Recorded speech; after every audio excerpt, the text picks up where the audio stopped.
together, but no, Beth, yours goes crashing down. Determination, the suffering, the ability to... And she's unleashed everything in this attack. See just how much that win means to him. All the marbles, Kayla versus Allison, and to the line. Kayla Laguna takes the victory.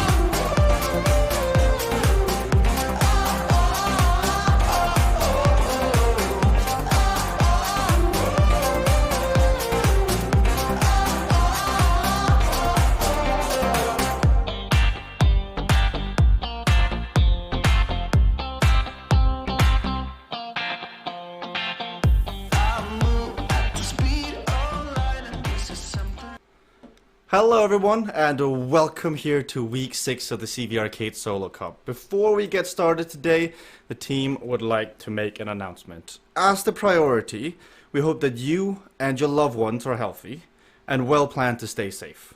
We hope that our arcade platform can provide you a distraction to the stress, a chance to stay fit safely indoors, and a chance to come together with others in-game and in broadcast. This environment calls for a change for everyone, including CVRcade. After today's racing, we'll be putting a pause to the CVRcade Solo Cup, the CVRcade Derny Cup, and the CVRcade World Cup. This means no points will be available to win, while our events with prize pools are on this pause. We will hold Omnium events in all of our 4 racing zones on the same Tuesday, Thursday, and Saturday schedules, but the events will now be a combination of non-competitive rides and competitive racing that will allow our community to come together. We think it's appropriate in these challenging times to first focus on helping one another. We will, however, return to the CVRcade League racing. We firmly believe that we will, by working together and supporting each other, make it through this pandemic and back towards normalcy again. Now, on that announcement away, we will now go back to the racing. We've already seen Sony earlier today. We've got Zone K, L, and T coming up. So thank you so much for understanding, and thank you to everybody that makes this community great. Let's have some awesome racing here today in the CVRcade Solo Cup. Give it us all, and we'll see what the future brings. But on that note, we've got Zone K coming up here. We've got races from across the world taking on a 4-race Omnium. We've got Kayla's Mountain Track up first. We've got Dark Matter Spire, Lakeview Lanes, and Electric Fidget. Quentin Molyneux, who won Sony earlier today, is in the broadcast. We've got Casey Shum out of US of A as well in the broadcast. We have got Jennifer Garcia as well from the US of A racing with us. We have got Carl Axel Sander joining us here, and we've got Timothy Termont as well. So we got these riders ready to go 10 seconds before the racing gets underway here in Kayla's Mountain Track. Let's have some good racing. We've got just about 4 laps on display here. As you can see, 3 kilometers long. Uncrashable and corner cabers are the abilities. You get 1 quantum shift and 1 come back kit. We've got plenty of riders out on display today. We got 13 riders taken to the start line. Mo TP Kilney, Homer Thompson. You already seen Carl and Quentin, Rick Woods, Nigel and Jeff. Got Sebastian Kuhn and Allison Kubota and Ryan Goldenberg. This is going to prove be a good zone of racing, I do believe. As always, today we're racing for prize money. It is $30 for the winning racer taking home. That second place takes 20, then 15, then 10, then 5.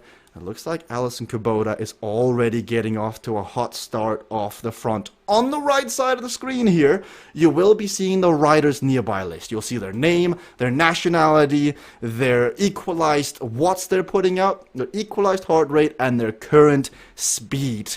And that will all be used here to determine who's going to cross the line first as Quentin gets ready. In this race, you do have Comeback Kit as a super, and that will be used to your advantage. We saw it used earlier today where Quentin Molyneux almost came back to the front, just missed out on it, but you can see that Timothy and Quentin, they've got the same idea in mind here. They want to be the first one to be second on the road. Changes the mindset completely when you introduce Comeback Kit into the racing, because now Allison Kubota does not have the ability to use her comeback kid up in first place, as you've got to be behind somebody. Here comes Moti, here comes Homer Thompson as well behind as they make it their way up. I've had the pleasure of riding with Homer Thompson in Beth's Rise and Rip classes recently. And this guy can, like, sitting on Homer Thompson's wheel, that can hurt a lot. As you see now, Casey sitting at the back here of Moti's wheel. Near the back, Jennifer Garcia, Nigel Doyle, they are using their comeback kits as they try to get back on terms with the front group. But it looks like for them, it could be all over here in the first event relatively early, as Alison Kubota is riding away. She's got 9 seconds here on the chasing peloton. But they gotta be careful. Jeff, Nigel, Carl, all with their comeback kits in unison here as Jeff comes back on the wheel. But there goes Timothy Termont, Timothy Quinton, both with their comeback kits. It's 1 kilometer to go now, and they realize that Alison may just be going up due to the distance now. She may just be gone. Quinton, Casey, Timothy, all gaining 367 equalized watts more here for 45 seconds or until they catch Alison Kubota. But this turns the table on its head, because Alison Kubota still has her comeback kit, and this could be a stroke of genius from Alison, because when Timothy, or if Timothy and Quinton and Casey come around Alison, she will have the comeback kit, as we see Quantum Shift from both the Belgians here as they come on through. Will Alison activate her comeback kit? Yes, she does. Watch out for the slingshot effect. It may be 500 meters to go, but it is far, far from over here. As Casey reaches Alison, she's still coming on through. Quinton knows this, and he is hammering it on the front. Alison comes through. Quantum Shift goes through Timothy, and now she's got her eyesight here on Quinton. She's going the same speed. She dodges around Clarence. She thinks that a lap rider out there may be in her way. Quinton looks set. It's 100 meters to go here with 30 points on the top. Quinton Molinez taking the first race, and you can see what that meant to him. Secondary fight, Timothy versus Casey here. And Timothy doesn't seem to be phased. Jeff versus Sebastian. Sebastian with his comeback kid. He's just gone past Jeff Rooney, and Sebastian Kuhn will come 5th, Jeff 6th, Carl Axel Sanders 7th, Nigel Moti. On that note, let's go and hear from Quinton Molinez, because that was a vastly different race from what we saw in Zone E this morning. Quinton, that race, did you have Alison in control there, or did you think she may just ride away with it? No, I had zero control there. I was getting very nervous with Moti and Homer next to me, because I know they're in the same team, so they were gonna, maybe just sneak in front of us and try and lull us to sleep. So I had the same idea as Timothy had at the exact same time. And yeah, it was just a tough sprint all the way to Alison, and then another tough sprint just to stay in front of her. But you did stay in front of her. 30 points here, Quinton. Dark Matter Spire is up next. It was a good race this morning on Dark Matter Spire, and we come back here. Anything you take with you from your learnings earlier today? Mainly the fatigue. That's the only thing I'm going to take with me, I think. I like it, Quinton. We'll see if you can battle the baggage you've carried with you from Zone E. Timothy came across the line in 3rd. He had the exact same strategy as Quinton there, he said. Timothy, you and Quinton, you seem to be on the same wavelength on that last one. Yeah, definitely. But Quinton just had the legs, because I had 2 seconds on him, and we were kind of going equal with the comeback kid. But as soon as I caught Allison, he was right there. I thought he was still 2 seconds behind, but it was right there. He flew past, and he had an extra sprint in him. I didn't. And then, yeah, I knew. I kind of was hoping that Casey would break Allison's comeback kid, and that would mean, I had a chance of getting second there, but she flew past and didn't have a good warm-up here. Oh, a good warm-up. No warm-up. So, yeah, we're all warmed up now, and see if we can get better than 3rd here.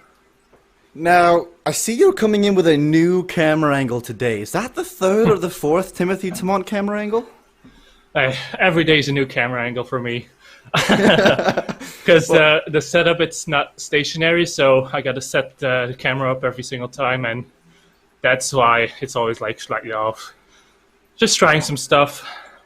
I got it. It works out, Timothy. I'm loving the new audio as well, so thanks for getting that upgrade. Looking good, sounding good. Timothy Tamont currently in third. Casey Shum came across the line in fourth here. This is the zone where Casey has been doing quite well. One race down, Casey. Now we head on to the next one. What do you think of Dark Matter Spire? This is gonna be a tough race. Like 10, 11 minutes. Quite a few supers in this one, but not like crazy powerful supers. So, they're supers you can match with your legs and save yours for later kind of thing. So, this will come down to everyone comes in, I think, with a plan, but then you have to adapt to those around you. So, this will be a good, fun race here. A power battle and a super battle. That last one was a lot of fun. We were all on the same wavelength, for sure, getting away there. And, this is going to be a fun track. Not a lot of risk other than overlapping wheels here on the slides and that. So it's going to come down to who's got the legs and who plays it right. For the last few weeks, you and Quinton have been neck and neck here, and you've been trading blows back and forth, who takes the top spot. Who's going to take it today? If it was just down to the two of you, who would take it, do you think? Quentin probably has. Well, I don't know. Quentin has the advantage because he's done all this already today, so he kind of knows what works and has felt everything at race pace. But he's also burned those matches as well, so that might be a wash. So the trick to me is probably just don't make the mistakes because I haven't had a chance to do it yet today. And if I don't make mistakes, in theory, I should have better legs than him. But I'm going to be more apt to make mistakes because I haven't done all these races in the Hurt Locker yet, like he has. It's the CVRcade tug of war. Do you do the practice? Do you not? Do you do the earlier races? Do you not? Good luck, Casey, in here. Also, quick reminder, Allison did come second. She unfortunately is not in the broadcast, so we can't go chat to her. But someone we can't go chat to is Jennifer Garcia, who came across the line down in 12th. Jennifer, it looked like out of the gate there. Did you get caught napping? Yeah, I'm not sure what happened. I think I had a few dropouts, or I might not have, and it just was lag. So I was a little confused about my positioning, but Carl and I think it was Nigel who was in front of me used their comeback kit at a really good time, and I didn't. So they were able to take off, and I took a little rest at the end there to get ready for this one. So. Well, rested and recovered. Does this mean come the end of this, it's Jennifer Garcia on the top spot? I'll take that as a yes. Astounding yes, everybody, from Jennifer Garcia. I didn't hear you, but sure. No worries. Get ready. Good luck, Jennifer, here in 30 seconds time. Dark Matter Spire gets underway. Also in the broadcast, the Swedish chef, Carl Axel Sander. We'll hear more from him here in a second as the race gets underway. This is a packed Zone K here in the CVRcade Solo Cup. We are racing for $30 for first place, 20 for second, and the bragging rights of winning the racing here at hand. Quinton, with maybe some fatigue, or definitely some fatigue in his carry-on baggage. We'll see if it exceeds the 23 kilogram maximum weight limit you can have on or not. We'll see. Quentin gets out underway. Sebastian Kuhn is also out here. And whenever Seb races, he's one to be wary of. But here comes Jennifer Garcia, just quickly from the gun here. This time not getting caught napping. She's hit the alarm clock. No snooze this time, and she's ready to go. Who's gonna follow this move? Because it's 3 laps of Dark Matter Spire. Every single lap, there's the incline you've got to take on. 2.8%, I think it is, if you take the inside line across all the way up here. So it does feel a bit steep in the legs when you hit this one. So we'll see. Jennifer with a 2-second gap, and nobody is in her sight. So she is entering her own little journey here. She's maybe wishing that somebody would go with her, or maybe not. She uses weight lifted, and she is flying 30 kilograms lighter for 10 seconds as she totally attacks this incline from the gun. Further down, no reaction just yet. Nigel Doyle forced to use his weightlifter just to stay with the pack, as here comes Timothy Tamont, here comes Quinton, here comes Homer Thompson and Moti P. Kelney as they rise on up. Timothy has moved the microphone out of the way here. He's moved his head out of the way as well here. We'll see if he can follow this as he sits in the draft of Quinton Molineux. Jeff has gone down, but right now, I think Timothy's getting about 30% draft as he sits on the wheel of Quinton. And you can see from one ascent of Dark Matter Spire Hill, their heart rates are already rising. Jennifer is at 191. Timothy, Quinton, 182, 186. Moti B. Kilney back from his slumber too here. The American at 185. And further down, you've got the master, that is Casey Shum, of saving energy and going at the right time. But on the front here, Jennifer Garcia attacked from the gun. She hasn't looked back, and she's now on the first descent here on Dark Matter Spire. But she's committed now to doing this for another 2 laps, and I think she can do it. If you really commit to this and you ride hard for the next 2 laps, you should see your gap start to increase and increase, as those behind you may not be aware, but Casey Shum is pushing it now. He sees an opportunity here, and he wants to bridge across. 500 equalized watts, and Casey Shum is ever so slowly upping it here, seeing who's going to come with him. Can he close it down on the front here as he goes? I see we got Fuego in the chat. Welcome in. Thanks for joining us. I see we got FOG, Badger, Spitfire, and Mutt KG all in the chat as well. Thank you so much for watching here as Casey, he's going away, and he's got a package there. He's got Timothy Tamont with him as well, sitting on his wheel. So these 2 riders are trying to work. You can see Casey asking Timothy to take a turn on the front, but if we cut to Timothy, I don't think Timothy has got too much here. As you can see him, is this Jeff Rooney or Timothy Tamont? I can't tell. Both of them are stamping on the pedals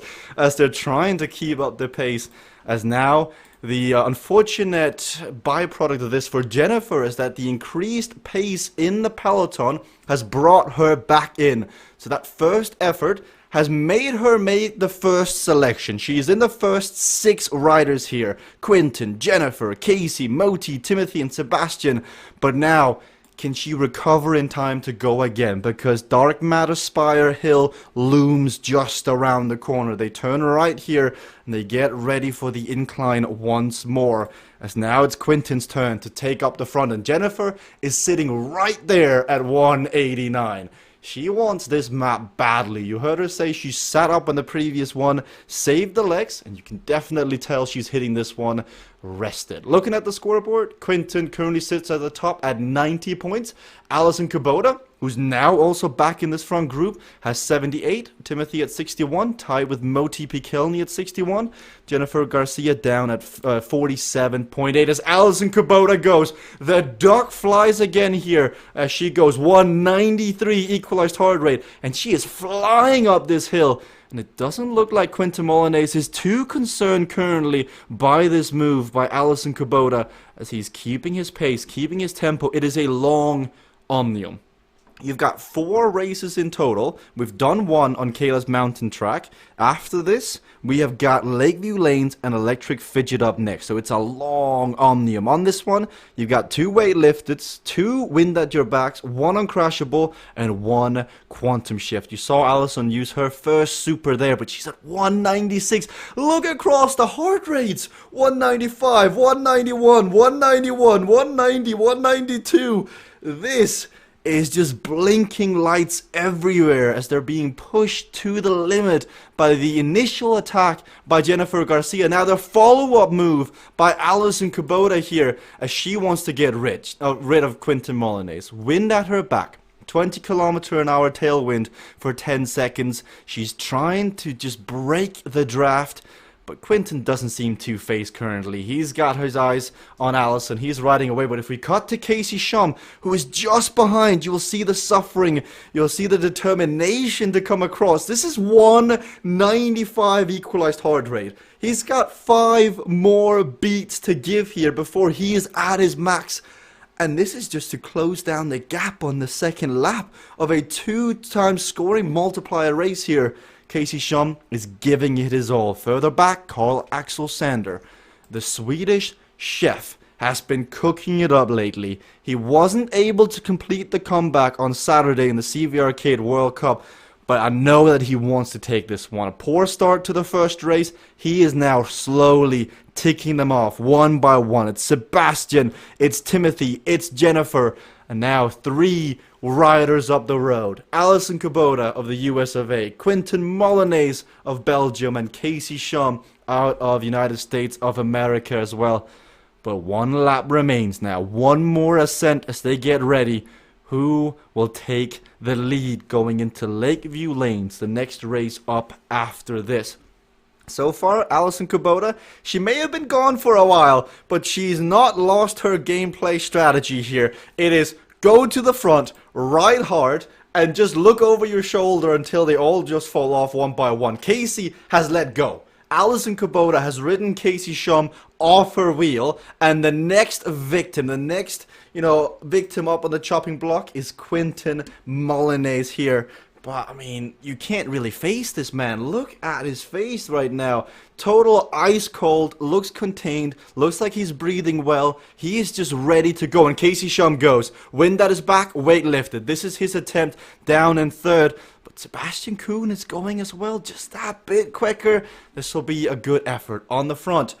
The fireworks are going off, everybody. This is like 4th of July here. I know it's St. Patrick's Day, but everybody is going crazy. Quintin Molyneux, weight lifted, wind at his back. He just passes Allison. He was millimeters away there from hitting the block and slowing down, but instead he keeps his momentum, stays at 60 kilometers an hour, and with Allison depleted of her supers, she's got to be weary of behind as Sebastian is Carl only 3 seconds down, and Quintin Molyneux pushing on through a 5-second gap. Casey goes again. Casey Shum, a second salvo of supers as the Swedish chef is gaining on him. You can see from this overhead view, both are lighting up like Christmas trees, and they're trying to get across to Allison to get those 52 points that are available here for second place, because right now it looks like Quintin Molyneux is running away with a victory.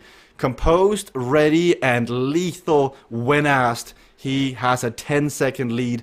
I think Casey, Carl, what do they do now? Because I think they don't really want to exert the energy. I think they think that first place is gone. But if you sit up here, you bring back Sebastian, you bring back Moti, you bring back Jennifer, you bring back Timothy, and that is a risk you don't really want to take. As we look at the Swedish chef Carl Axel Sander right now here towards the back.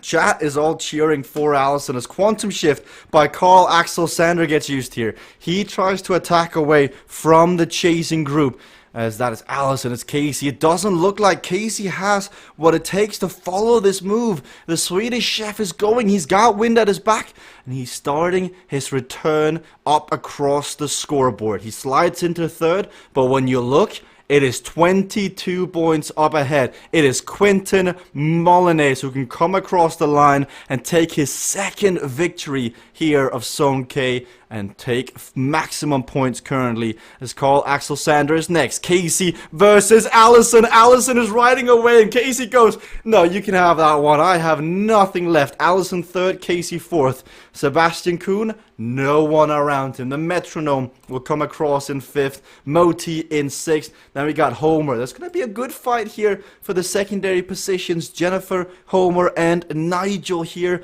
as Nigel is gaining on Jennifer. He's going 5 kilometers an hour quicker. The finish line is beckoning. You look above, you can see there's Nigel. Quantum Shift gets used. 1 second is the difference. And there is the finishing line. Jennifer can't believe it. Nigel Doyle comes around and the Garcia-Doyle rivalry continues to live on. Timothy Tamont next across the line looks spent. As we go to the next event here, which is Lakeview Lanes, let's go and hear from Quintin Molyneux because he said he carried on fatigue. But Quintin, I looked at you there and you look like you were in control from like the beginning to the end. I think I need to agree with you there. Compared to the first race, I really felt the control here. The moment that Allison used her first set of power-ups, I prayed to God that my legs could hold up and close the gap just by myself.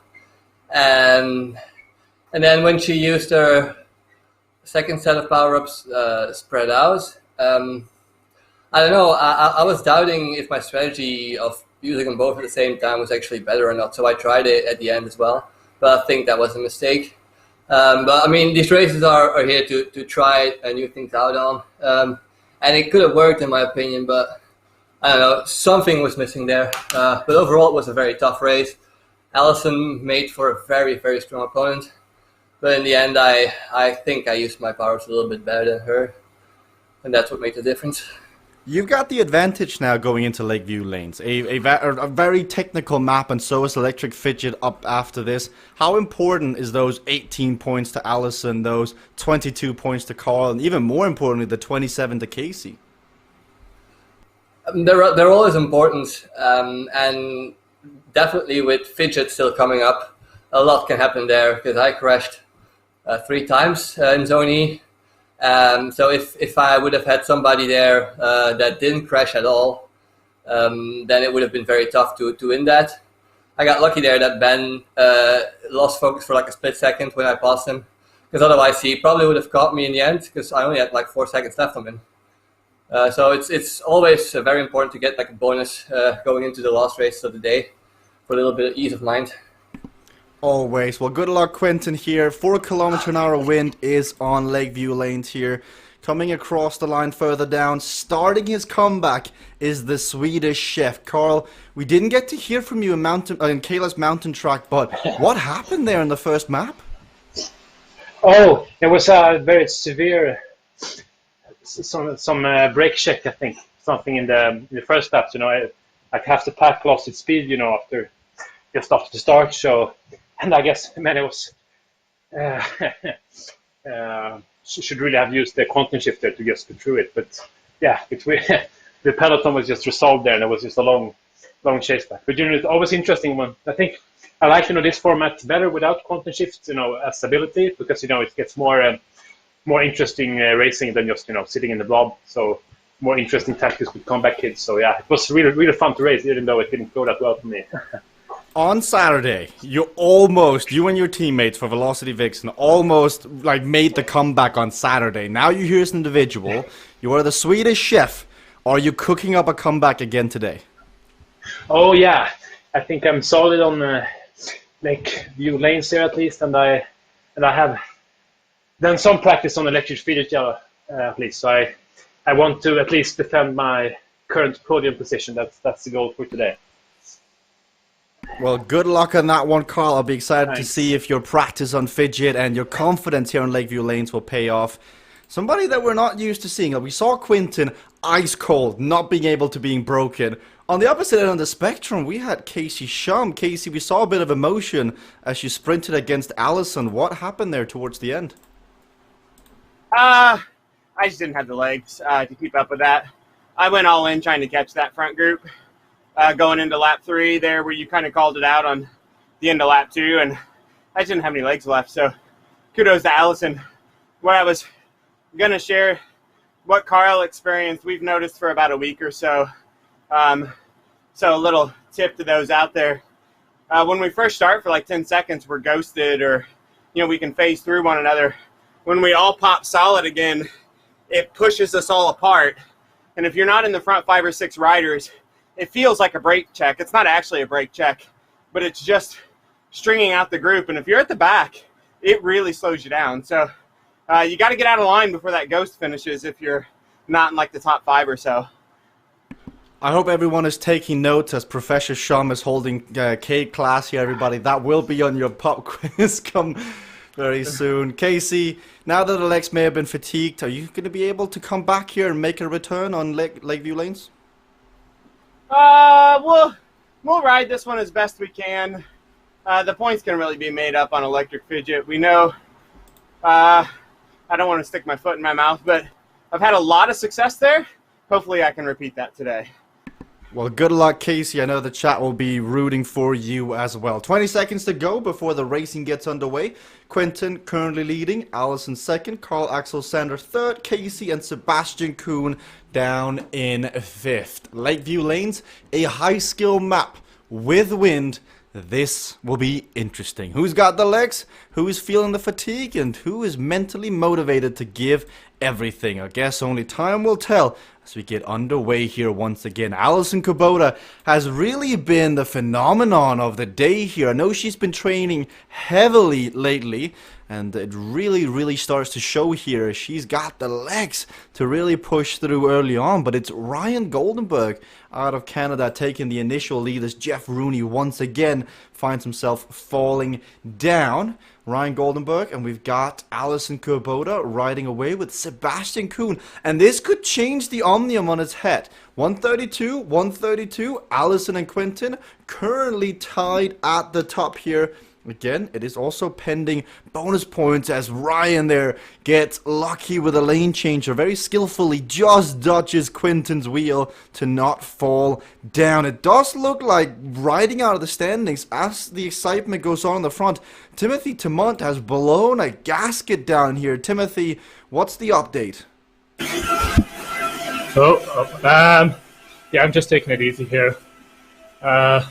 Hopefully I have something left for a fidget, but yeah, this map, you just said it's also a technical one, but I disagree. This is not really a technical course. The wind adds a little bit to it, but not really that technical, so I'm going to save something for fidget and practice that one a bit more in a racing scenario.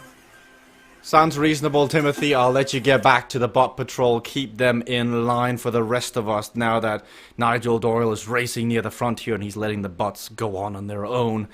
As Alison Kubota, Quinten, you got Moti, you got Homer Thompson up here, Casey Shum. I know that Homer has been practicing this map as well, so what can he bring to the table here as he accelerates on through? Casey and Sebastian change lane there at the same time into the same one. They just kind of get denied as they get pushed back out. The wind is blowing here 4 kilometers an hour, and that's why you see them cross the road. Moti on the right, then Quinten, then Casey, then it is Sebastian Kuhn, Alison Kubota out on the road as well. Near the middle here, you've got to be wary as there are obstacles in the road. There are the red barriers as well that you've got to be careful for. Now, Carl Axel Sander did say he's confident. He is feeling good about his Lakeview lanes as Moti gets a face full of red barrier. He goes down, and that's exactly what you need to be careful of as the turns, they go left and right, and as you turn, you never really know what's across on the other side unless you've practiced,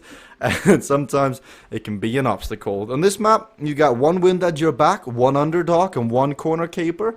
So you see Moti at the back is using both his wind at his back and his underdog to try and come back. So is Jennifer now, and Moti's giving it everything. Even the corner caper gets used by Moti Pikelny to get back on terms, but this is where CVRcade can be so cruel. Moti is in 8th place, just 2 seconds down, had to use every single super. We look over his shoulder, and there is Ryan Goldenberg, there is Jennifer Garcia, and they can see them. They can see the pack, they can see the draft, they can see the promised land, but most likely they won't be able to make that gap across, and they will find themselves trying to chase on, fight for secondary positions as this front group of 8 moves on. Allison has been relentless. Like, Allison here on the front has been tearing the legs off these riders.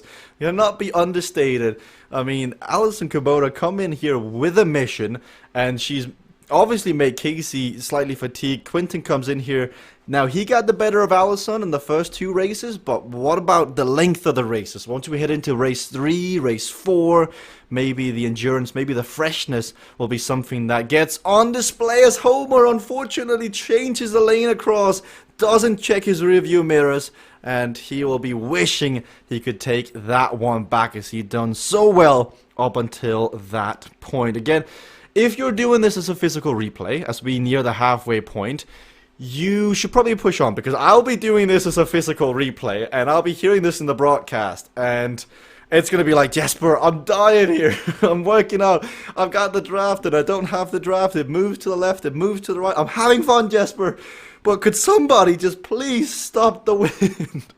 Well, I hope you're having fun out there as well as you're doing this. You can watch that broadcast tomorrow over on CVRcade's Facebook page if you want to see me, Jesper Anker, do exactly what Carl Axel Sander, Moti Pikilny, Jennifer Garcia, Alison Kubota, and the rest are doing as they currently up the pace. Quinten is wary of the attack by Sebastian Kuhn. This is the 2-time scoring multiplier race, and the race up after this is 2.5. So it's far from over. The points can totally flip on his head by an instant, depending on where Quinten finishes. Where does Allison? Where does Carl? Where does Seb? Where does Casey finish? And it can all change. 3 kilometers left here. We see Casey Shum in the echelon. His leg seems to have returned ever so slightly. This is a flat map. There is no hills, but here goes Quinten from the front. Quinten Molyneux goes here. Sebastian Kuhn not able to follow, and look at Quinten here. He is moving quickly. Decisive, quick decisions is proving to be the difference right now between Quinten Molyneux and the rest. The confidence, the swagger that Quinten Molyneux is carrying here is just oozing off as he is riding the rest off his wheel with 1 lap to go. The metronome is trying to chase it down, but it's Quinten Molyneux who goes into the time trialing position as he surrenders himself to the next lap of solo efforts. There are supers available. There is underdog, there is wind at your back. Do not count out the rest here. Especially don't count out an Alison Kubota, because Quinten may just have done exactly what Allison wanted him to do, because Allison's speciality is just to do a solo effort for as long as possible. No real changes in power, no real changes in effort. You go to 95% or go to 96% and you hold that for as long as possible as Casey moves to the left. And here goes Carl Axel Sander. He sees the severity of this move by Quinten Molyneux. He uses underdog. He uses corner caper, which makes him unable to slide out for 10 seconds, and he wants to bridge across, and he is doing so. Now, Quinten, ooh, Carl, ooh, you saw him. He looks at the screen, he gives the thumbs up. He's like, calculated, I got it, I knew that was there. He puts on the headphones as well. Carl, was that calculated? Oh, no, it wasn't. It was luck. That's fine. I'll let you chase back to Quinten. I saw you put on the headphones. Carl attacking across, admitting it was luck, saying his thing, but luck or skill? Sometimes, you know, the two mix across and you don't really know the difference. As the Swedish chef here has got his eyes on Quinten Molyneux in first spot. Moti making a good return to the racing. Sebastian, Allison, Casey further down. But the racing is on at the front. Carl and Quinten is a 16-point swing. So right now it's a 30-point gap. It would be a 14-point gap going into Electric Fidget if Carl Axel Sander can overcome. But Quinten does have his corner caper still in the bank. Carl Axel Sander will need a gap here towards the end if he wishes to overcome Quinten Molyneux, because the very last corner has a corner speed that you have to be wary of. That's why the corner caper is there. You can really push your advantage if you choose to save it late. It's a tricky move. It's a ballsy move. And we're seeing Quinten now starting to gain again. Carl just got back as he forces Carl Axel Sander to up the pace. Two riders have got 1 kilometer left, but the rest are not far behind. Sebastian Kuhn is 3 seconds down. Casey, Allison are chasing. Sebastian Kuhn is there as well. 900 meters. We go back to the front. 195 for both Quinten and Carl, but they can't slow down. Do you really want to take Sebastian Kuhn to a race 4 where top 3 are all within 15, 16 points of each other? 9 out of 10 times that answer is going to be no, and that's why Quinten Molyneux is going. A corner caper, wind at his back, but was that the optimal time to use it? Corner caper to go through, break the draft, he shakes his head. It may have been a fat finger in that corner trying to use the wind at his back, and now it's level playing field. Quinten, I know you want to talk, but we can talk after this. We want to see this one through as Carl Axel Sander pushes on through here as we come onto the finishing line. Quinten, versus Carl. Carl goes, no! Carl is blown! Carl says nothing left here, and Quentin Molyneux will take the victory as Carl came so close, sees the finish line, but cannot come through. Now he's got to be wary of the rest because the racing is on down there as well. Casey Shum versus Allison, round 2 for 4th and 5th as Carl will get 2nd, Sebastian will get 3rd, and Allison is trying to come back here. Casey has to brake. Allison is not braking. She's got corner caper. The finish line is coming up, but Casey Shum beats Allison the 2nd time around. Nigel Doyle will be 6th. Then you got Homer, Moti, Ryan, Jeff, and Jennifer. That's all she wrote here for Lakeview Lanes as we head to Electric Fidget. I hope you've been fidgeting. I hope you've been practicing in your spare time because that one, I think it was Badger who once said, can we not do fidget? Well, Electric Fidget is a great map to race. It's a great spectacle to watch. And if you've never watched it before, get ready for some CVRcade racing that will blow your mind. I think we're going to see some next level gameplay. But I think Quentin Molyneux has caught his breath here. Quentin, I think did you want to chat with 700 meters to go?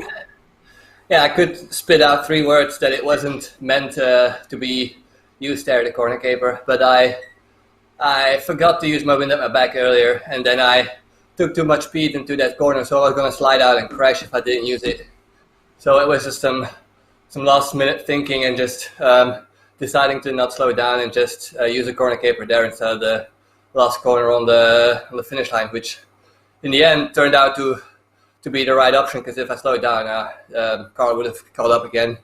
And Carl in a sprint is no fun, so... Accidental genius. I mean, there's no other way than putting it. Were you surprised that Carl Axel Sander, with 500 meters to go, went, no, I got nothing? Yeah, actually I was. Because I know that I'm not as fresh as he is, unless he has been doing some extreme training today. I just had that one last kick in me in the last corner, well, in the second to last corner, and I just thought, you know what, just keep that last bit till after the corner and just give it everything and just get up to speed as quick as possible and then just keep it there. Well, now Electric Fidget. The last time we raced it, it was a spectacle. That was the last time. Was that the day you took 3 Omniums in a row? I think it was, yeah. Does that give you confidence, knowing that in the past, the only time this has been raced, you have won Omniums on this? Yeah, it's a great feeling to have. I'd rather have that feeling than being scared for every corner that's coming up, so... I got you. I hear you. Now, somebody who surprisingly just blew a gasket in the last one, Carl Axel Sander, who had time to chat while chasing down Quentin. Carl, what happened there with 600 meters to go? Oh, yeah, I was a bit, I think like you, I was a bit surprised that he used the wind at your back at the last obstacle section, because I was I was not that close, but if I had reacted like a half second earlier, maybe I could have got into his wheel, and then he would invited me to fight to the end. But after I missed that, and I knew we had a corner cape, I just tried to keep Sebastian at my back. So it's okay with the second there, but I tried to catch up, but I really didn't have the power and the focus, to really get on his wheel there. So no success. Electric Fidget now, Carl. This is going to be the difference between you keeping your podium spot or maybe somebody taking you off it. Do you think you'll be on the podium come the end of this? Yeah, I think I can do top 3. I think I counted to 5 crashes last time, but I think I will. I have a guarantee for less than 2 crashes this race, so I hope that might give me the podium. We'll see. Famous last words. Good luck, Carl, on this one. Let's go and chat to Casey Shum, who currently sits 4th. Casey, you and Allison have been on quite a journey today so far. It's 1-1. Now this is the tiebreaker. Yeah, I mean, Allison's tough. It's good to have her back. It's good to see her out here. Yeah, she's worked me over. She's not afraid to pull, which I appreciate. it's always good getting in a group with Allison. They played a little bit of fun there. Sebastian went to the front and rode like 150 watts at one point, and I did the same to him, just having a little fun back and forth. But yeah, Quentin's strong. Allison's got her diesel motor revved up today, so this last one's gonna be interesting. Hopefully I can gain a few spots here. See, I would assume that this suits you more than Allison. Technicality, I remember the last time we raced it, you put on a clinic. Have you been practicing it since then? Yeah, I know the track really well. It's using the supers in the right place, not getting greedy. Being careful when you're in traffic is probably the biggest thing. It's like if you can get some free lanes to ride in, you can really calm down and settle in. But if you're constantly trying to watch 3 people that are within 10 meters of you, you really start losing focus. Well, we'll see how this one pans out. Good luck, Casey. Also in the broadcast is Jennifer and Timothy, but we'll let them get ready for this next race. Electric Fidget, the decider. As you can see here by the full box score, it's Quentin in the lead, 150. Carl, 120 in second. Allison, 110 in third. Casey, 105. Sebastian Kuhn, 103, currently in fifth. 2 laps instead of 3.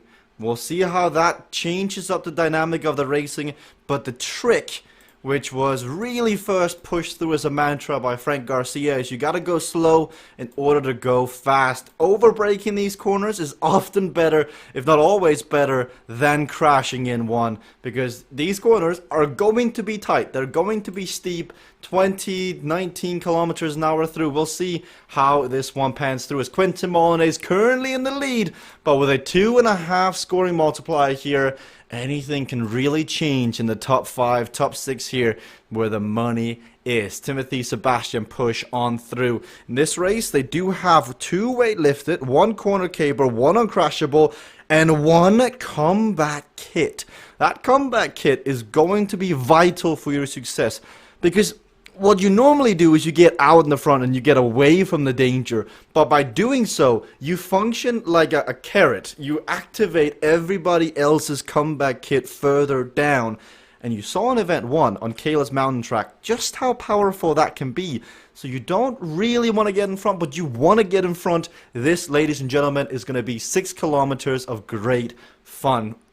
Following the conclusion of this zone, Zone K, we will have Zone L, which will have more great CVRcade Solo Cup racing. Some new faces will be joining us, such as Ben Shuey Long, Sebastian Kuhn, Ryan Goldenberg, and Homer Thompson. So do stick around for that. But here we come to a tight corner. Sebastian's going way too quick. He saves it. Timothy, Jennifer both go down. Allison saves it. Homer saves it. And here comes the bot parade. But Timothy, Jennifer goes down. Carl Axel Sander has attacked and is in the lead, and the current virtual leader on the road. 195 points for the Swedish chef. He's used his 1 corner caper and is in the lead here on the road.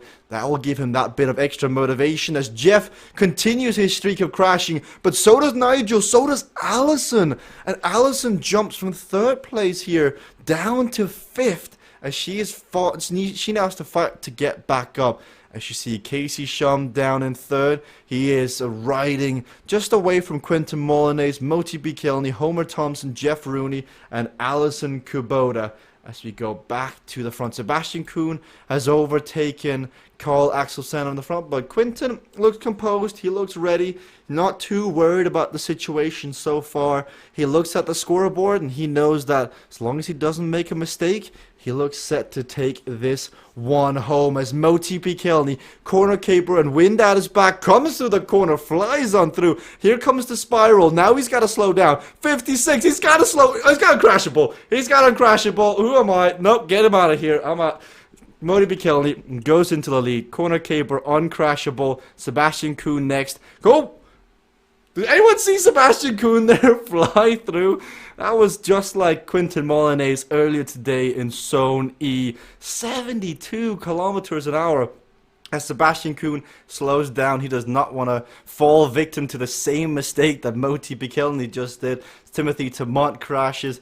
Now Carl Axel Sanders coming through. This first lap has been quick. It's been pushed. We've seen supers, uncrashable, corner capers. Two used together in unison can make up a lot of time here as Carl slides out a tiny bit, but he's on the wheel of Casey Shum. First bit of gradients, but Electric Fidget Hill does await them in about 200-300 meters time here, and they are aware of that, so they want to keep on fighting through. Down in fifth is currently Quentin Molinez. He is down. He is 20 points ahead of Sebastian Kuhn, who now sits in second. The Swedish chef Carl Axel Sander in third, and Casey Shum in fourth. As we see Quentin Molinez accelerating once more. This morning, he showed brilliance with his usage of weight lifted to come through a corner with corner cable and uncrashable at 72 kilometers an hour. Will he attempt the same thing here? He's 30 seconds down on the current leader on the road, which is Sebastian Kuhn, as Carl Axel Sander and Casey Shum are duking it out. They're about to, no, sorry, Sebastian Kuhn has reached the hill, and these riders are about to reach it next. It's where Quentin Molinez put in the dagger on Casey Shum. As Moti goes down, he overshoots the corner. Carl Axel Sander almost does the same, but look at that practice paying off. Casey, who is usually decisive and very, very good with maps like this, came through that corner at 33. Carl Axel Sander came through at 43. Not often we see Casey Shum being shown up by somebody else, but both of them displaying high levels of strategy and gameplay there.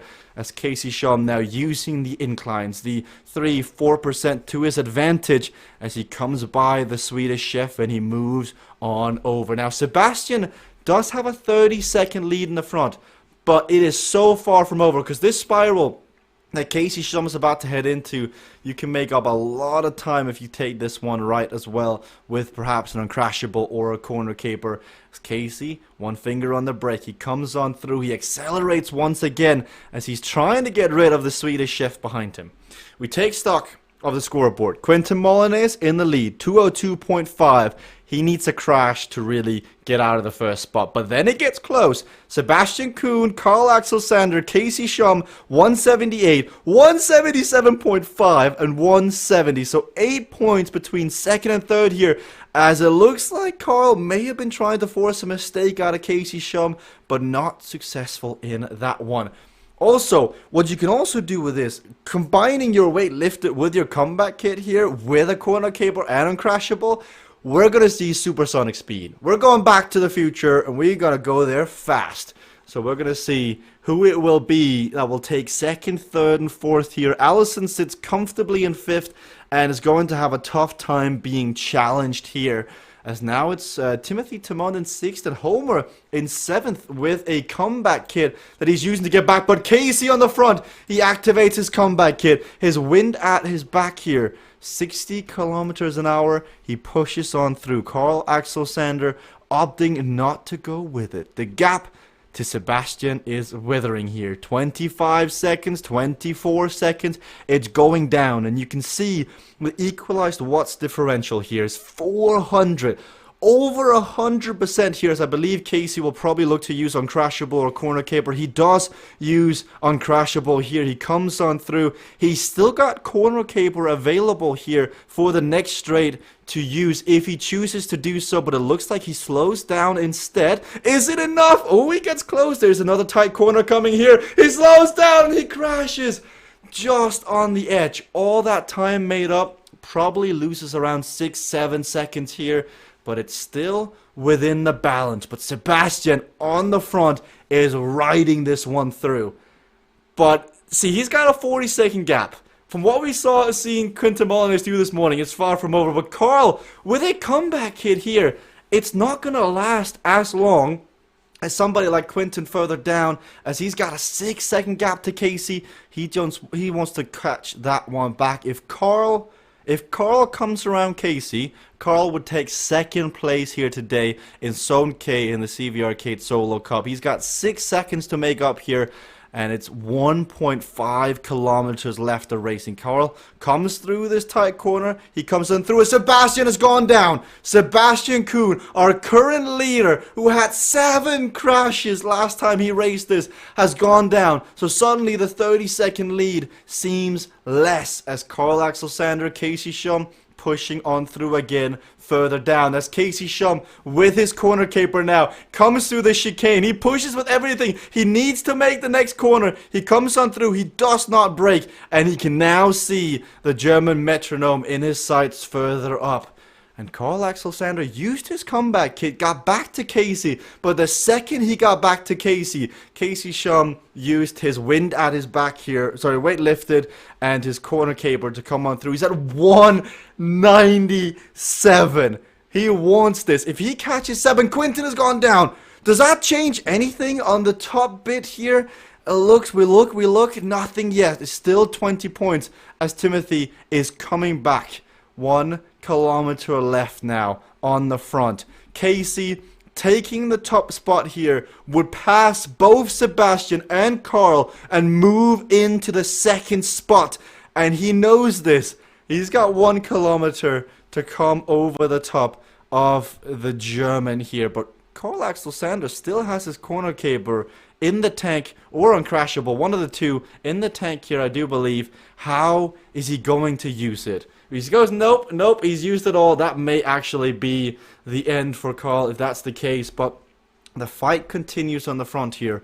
Casey reached almost 200. Sebastian has had a crash. Casey has had a crash here as they push on through. Quinten Molinez further back with corner caper and wind at his back as well. It's not going to make a difference here in the overall. The fight is between the American and the German currently as they hit the incline of Electric Fidget Hill. Casey throws everything he's got in it. You can see his towel, bottom right, blowing into the wind, trying to pick up the sweat drops falling off here. 5 seconds, 4 seconds, but the metronome is going at 600 equalized watts. But he's got to be careful. The adrenaline is pumping. We've seen Sebastian crash here before. 27, 29. He's going quick. Is he going to come on through? He does. 400 meters, 10-second gap. Timothy has crashed. Casey Shum knows this is for the second spot, but 7 seconds, 8 seconds, it looks like there's nothing left. He waves it off. He goes, nope, no lift. I'm not going to attempt. I don't have this one. Sebastian Kuhn, ladies and gentlemen, takes second place behind Quinten Molinez.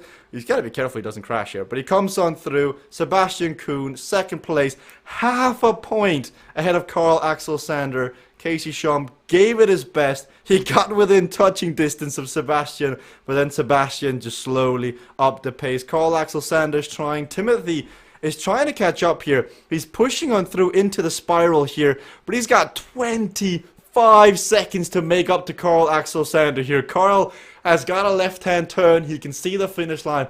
He's not exactly worried, but should he? And the answer is no. 20 seconds in that period of time would be quite impressive. Carl looks on up. What could have been losing by half a point. That could be found anywhere in the map. Man, sometimes CVRcade racing can be great, and sometimes it can be heart-wrenching when you've given you everything. He achieved his objective. He got third, but he'll be wishing what could have been more. Quinten here on Electric Fidget did have one crash, but still, that 20-point lead coming into this one, flawless across 3 races, allowed him to take this one a bit differently, and Quinten Molinez will be next across the line. 5 minutes until the racing begins. Let's go and have a chat with Casey Shum here, who came across the line in second. Casey, you got so close to Sebastian. You could literally reach out and get him, and then you blink and he's gone. How gut-wrenching is that? Yeah, that was tough. I mean, it came down to that one wreck, though. I mean, so that's on me. I didn't really anticipate going into that corner that the comeback kid would still be active. So I got down to my normal corner speed, but it didn't click in my brain that even coasting the comeback kid holds power. So I had to brake extra mid-corner, which forces you to slide more. So, but I think Sebastian wrecked too, so he played it well. He got out there. I I got really lucky in one corner. That first tight corner of the race, I think Timothy wrecked right in front of me. I had to be within a tenth of a kph of wrecking there. I thought for sure I was done for. But, yeah, all in all, this is a fun track. I mean, we went hard. You called out my heart rate that one time at like 195, 196. And honestly, not that I wasn't suffering, but I wasn't feeling the pain at that point because I was just, it's just hit your mark, hammer, hit your mark, hammer. So, yeah, that's a lot of fun. Good comeback at the end for me. I think ended up second or third in the Omnium. That may depend on streaming points and stuff too. So, but yeah, overall good day. Didn't quite have the legs on the power stuff. So we'll be back for more NT. At least you beat Allison there in the last one, so you're walking away with something to be ecstatic about. But thank you, Casey. That was a good race. Quentin, congratulations. Zone K in the bank, $30 Richards currently.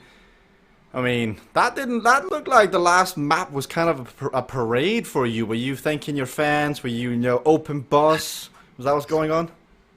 No, something happened with my curve. So I was still pushing on. I was doing FTP, but I was getting like 250 watts or something. So I don't know what happened there, but I couldn't push more than that. I really wasn't going slow. I was pushing it, but things happen. Things do happen, but win regardless of always. Team will look into this sort of stuff. But Quentin, hopefully we see you here in the next zone if everything is ready and solved. But regardless, congratulations. That's 2 zones down for the day. Could be trying to make it the triple if everything does align here in 3 minutes time. Carl Axel Sander did a try. By the way, before we cut to Carl, if you're wondering why I'm just standing behind a green screen, nothing is here. Our main priority in the stream is that it's smooth and you can watch the racing without any hiccups or lags. Now, since Thursday, we have encountered a tiny bit of a glitch on our end, which you would have seen.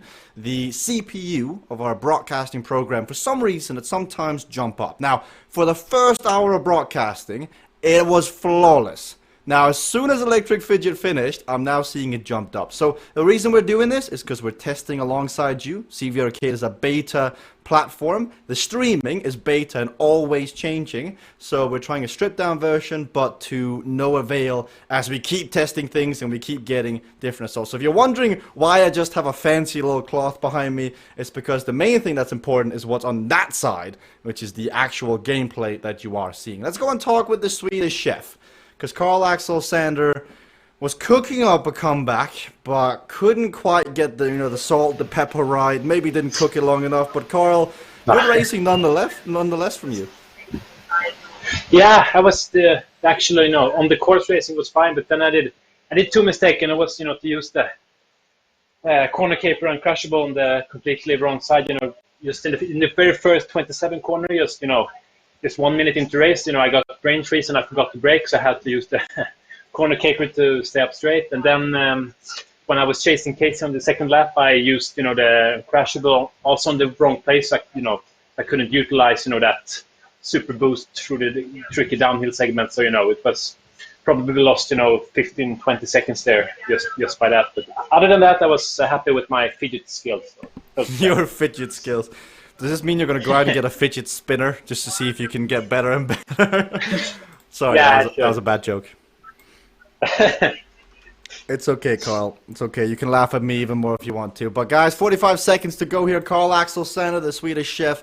Great personality, great racer, great person to have here in the stream. We have got 36 seconds to go before the racing begins. This will be Zone L. Same 4 set of races here. Chaos Mountain Track is up first. Dark Matter Spire is next.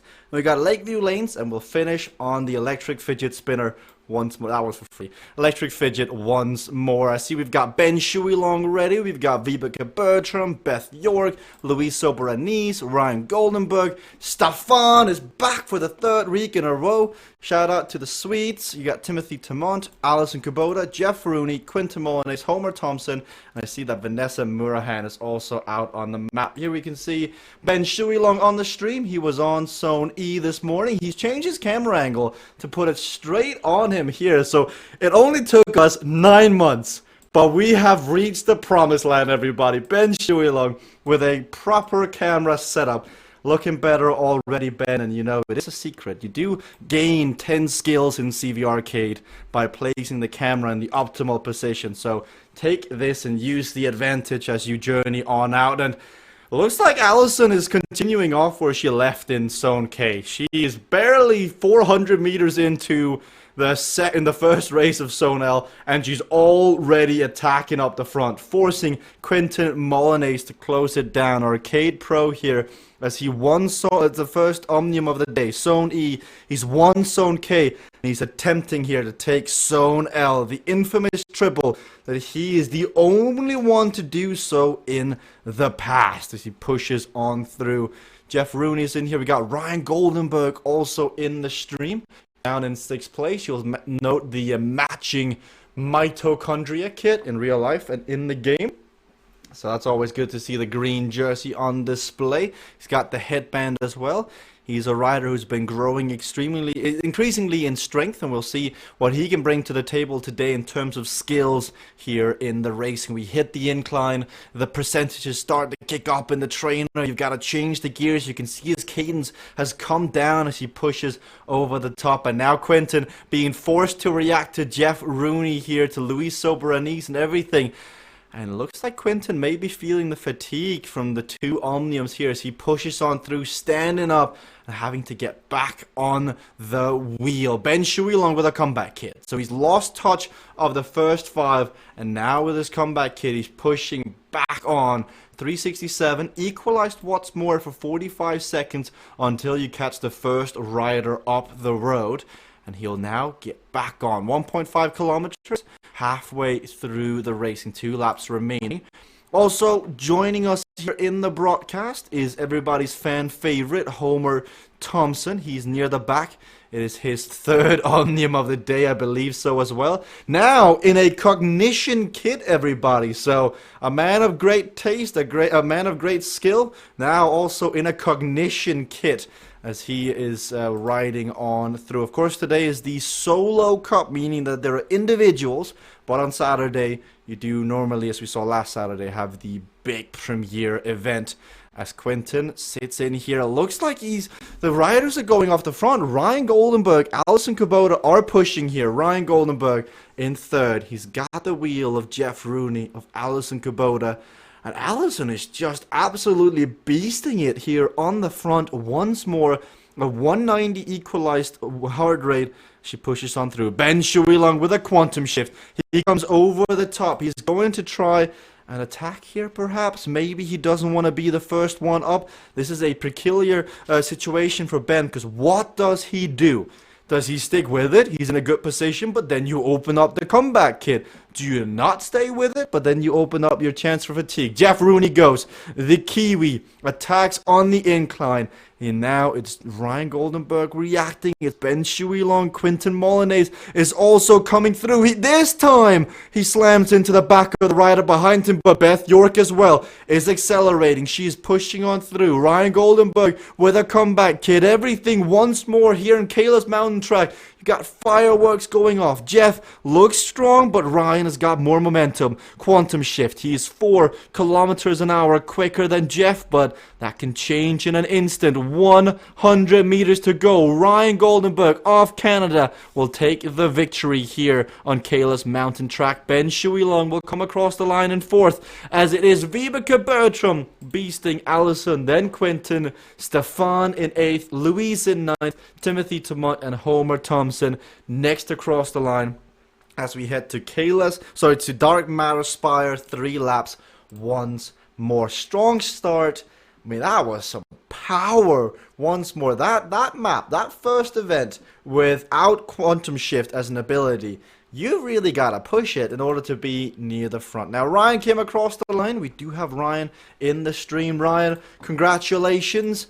It looked like it was going to be a good finale between you and Jeff, but you just came around him in the last 150 meters.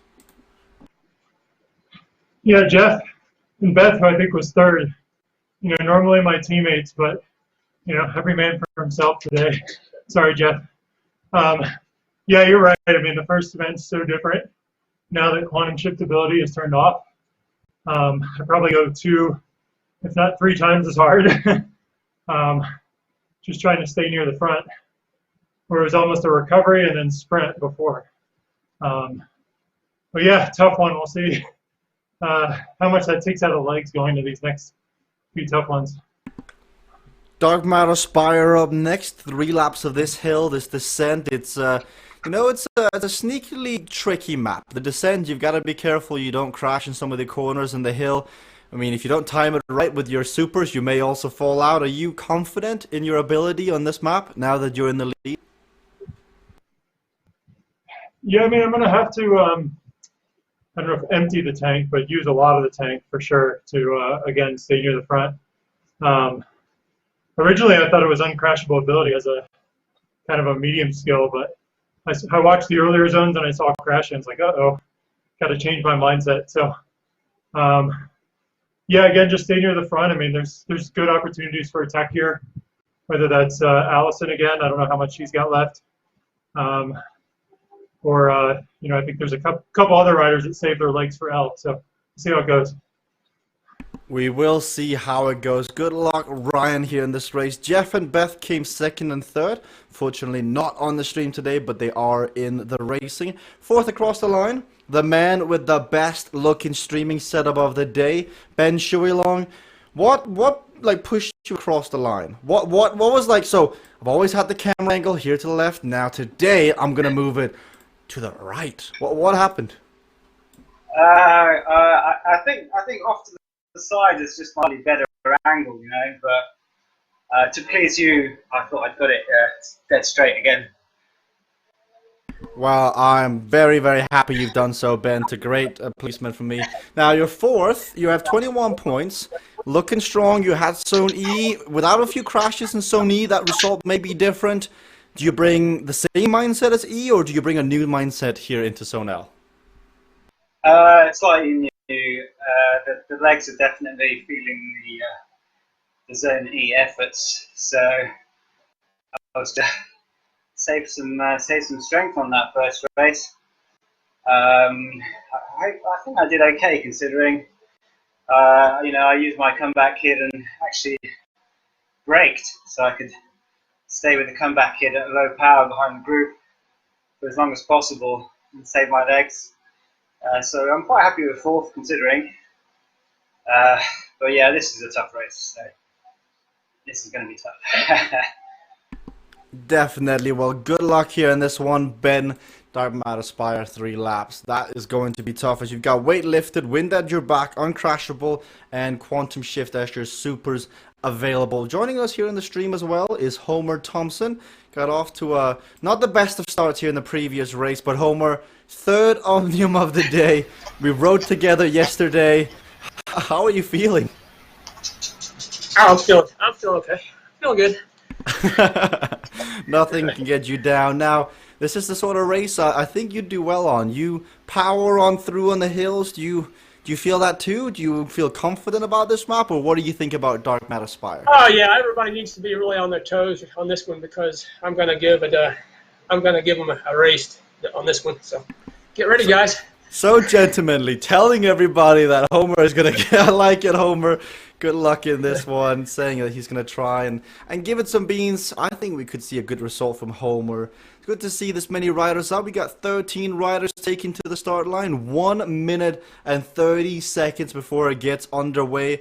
Joining us here in Zone L as well is Timothy Tamont, who is still around here. Timothy, Zone K wasn't much to write home about. Will Zone L be any different? So far, not. We'll see what I can do here. It's a really tough Omnium.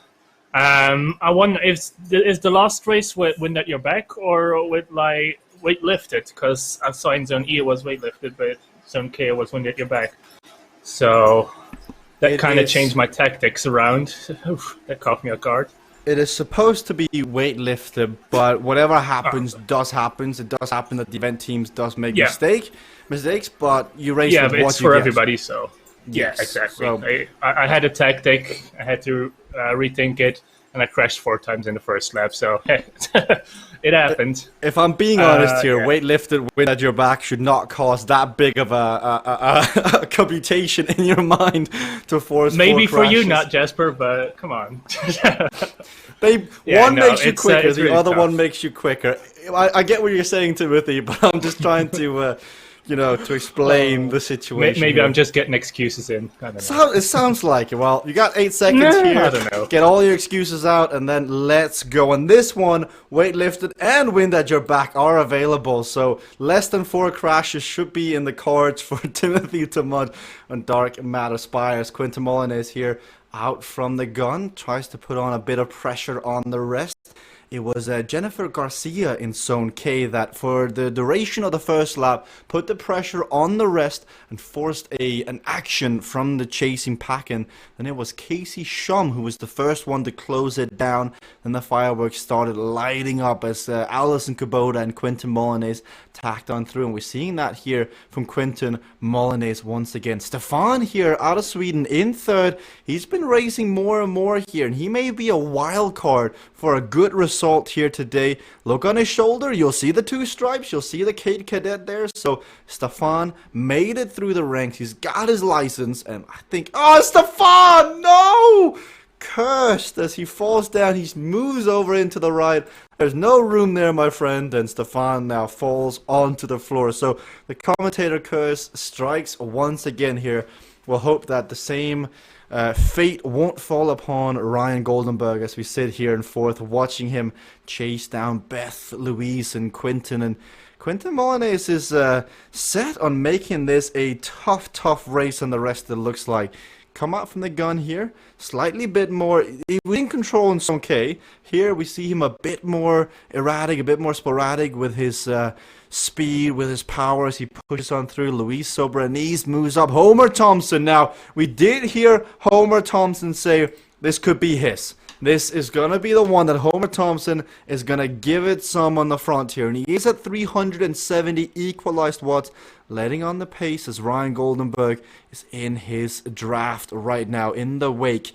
Looks to be Ben Shuilong is the victim of this quick pace set by the rest as he's down in 8th with Jeff Rooney, and they're trying to make their way back. This is the 2x scoring multiplier. So 60 points for winning, 52 for second, and 46 for third. Currently at the top of the leaderboard, Homer Thompson and Ryan Goldenberg sit first and second, with Alison Kubota, Quinton, and Beth York sitting third, fourth, and fifth. But loads still to come here on our second event here of Zone L. 3 laps of Dark Matter Spire, a medium skill map as you've got the incline.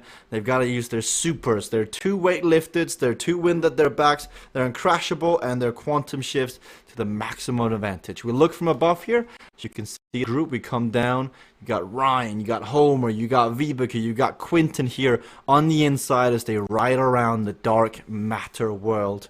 I wonder what the lore is, because there are several maps from the same sub-theme, such as Dark Matter, you got Electric, you've got Cityscape.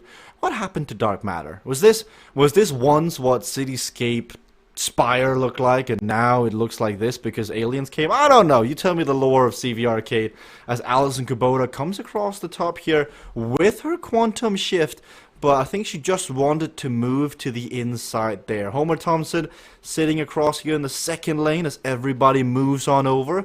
When is he going to attempt again? He tried one attack there, one acceleration, not much success, but he's still there as he sits in the middle. He's not getting much draft either, as he is hoping that the rest cuts across here. He may actually play a bit of an obstacle in the middle. If someone tries to cut to the left here, Homer Thompson will be in the way as winner of the first race.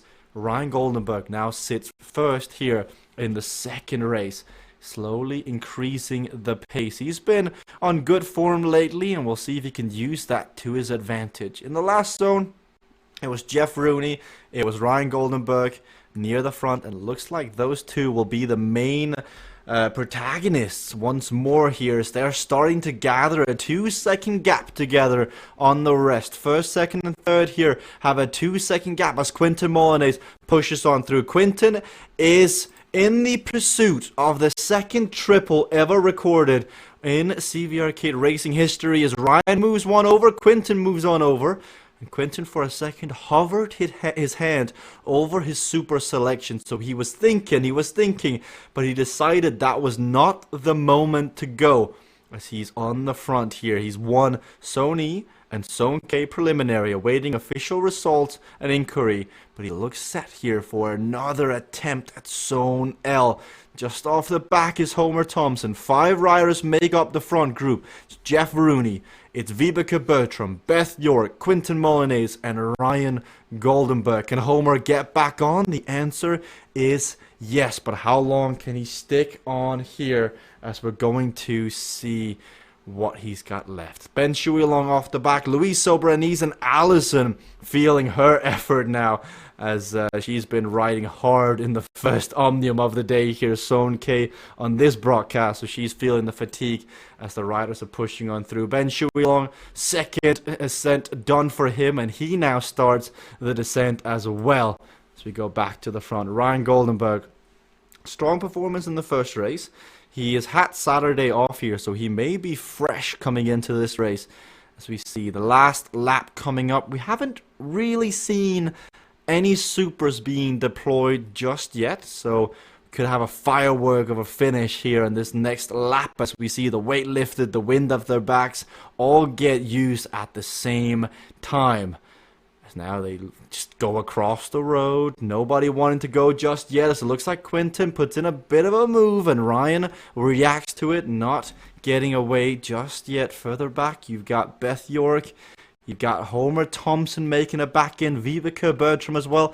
Top of the scoreboard is incredibly close. Like this one, regardless of who wins, it's not going to be over just yet. Homer Thompson goes down. Homer overlapping the wheel, and he falls down to 7th place now. So we look from above. Ryan Goldenberg slots in third wheel. Jeff looks like he's got good legs today. Jeff came out of Kayla's mountain track, was in the lead, and if it wasn't for Ryan Goldenberg's comeback kid, Jeff most likely would have won that map.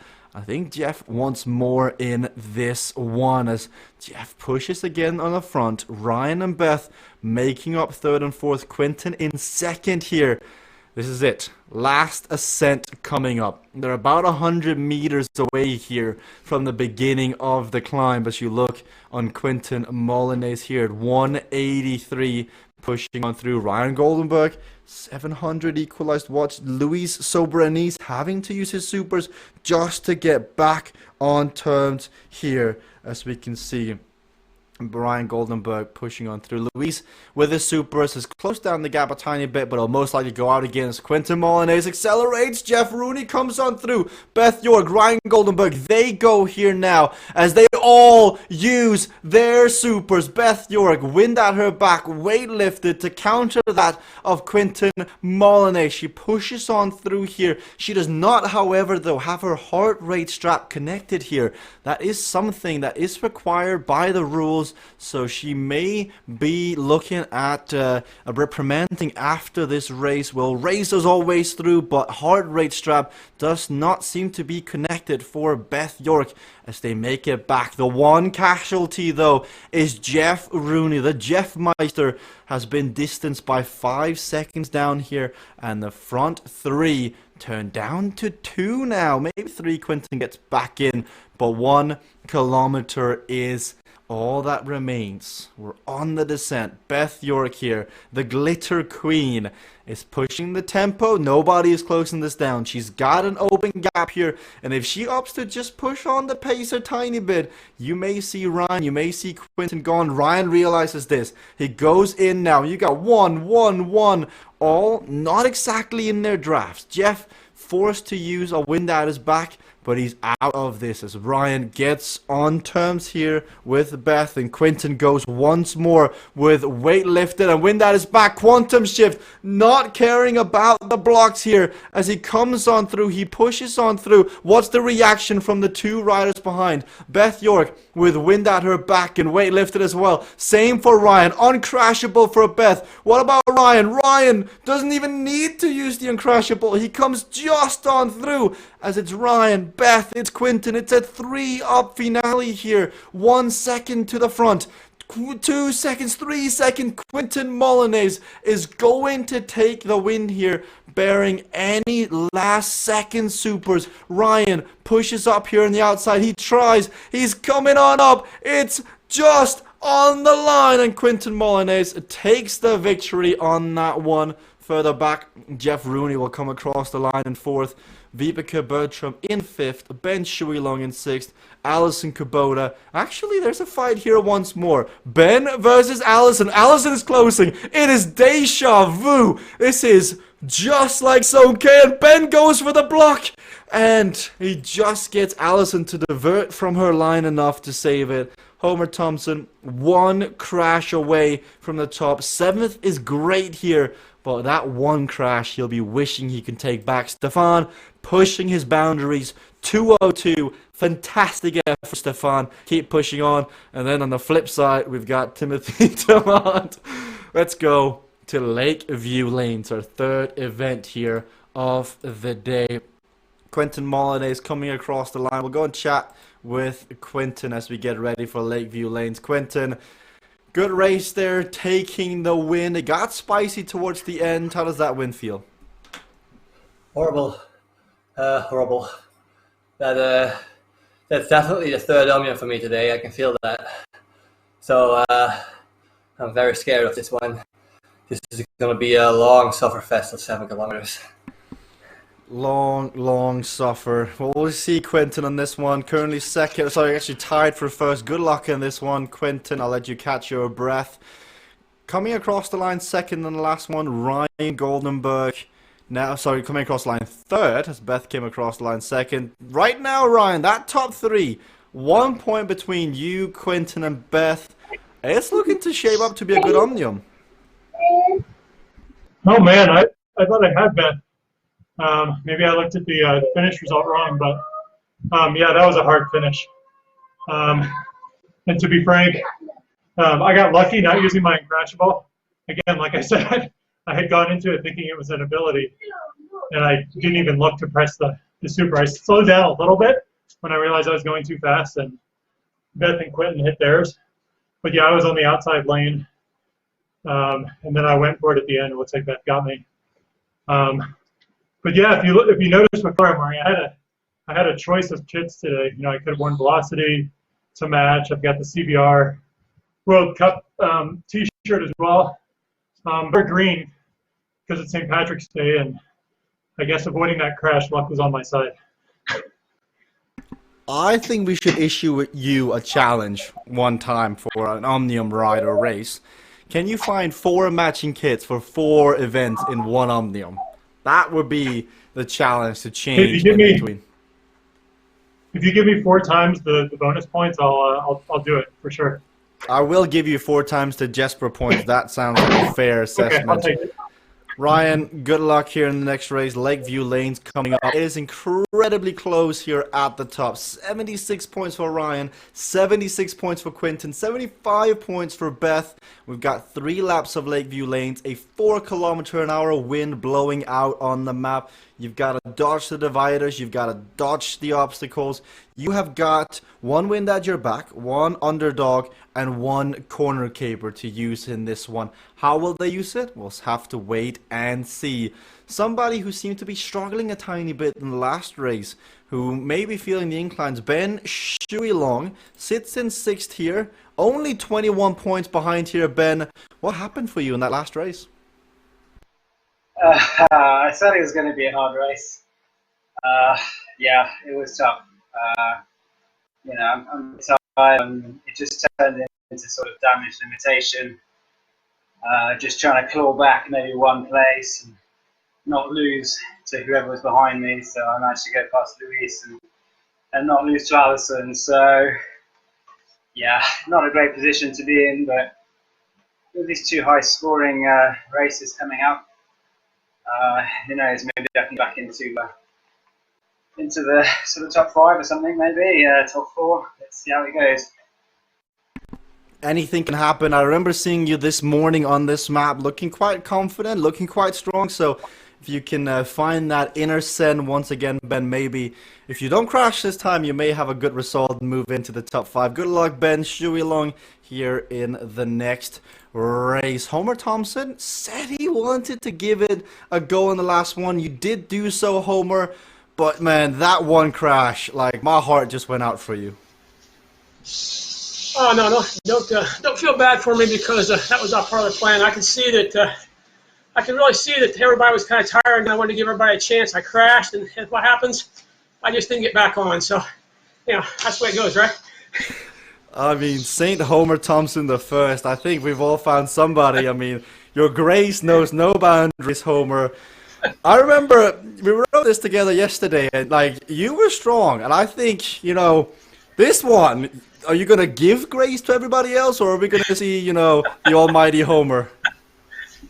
Yeah, I'm gonna do everything I can hang on. Everything I can do to hang on, Jesper. So that's Well, that's good my luck. game.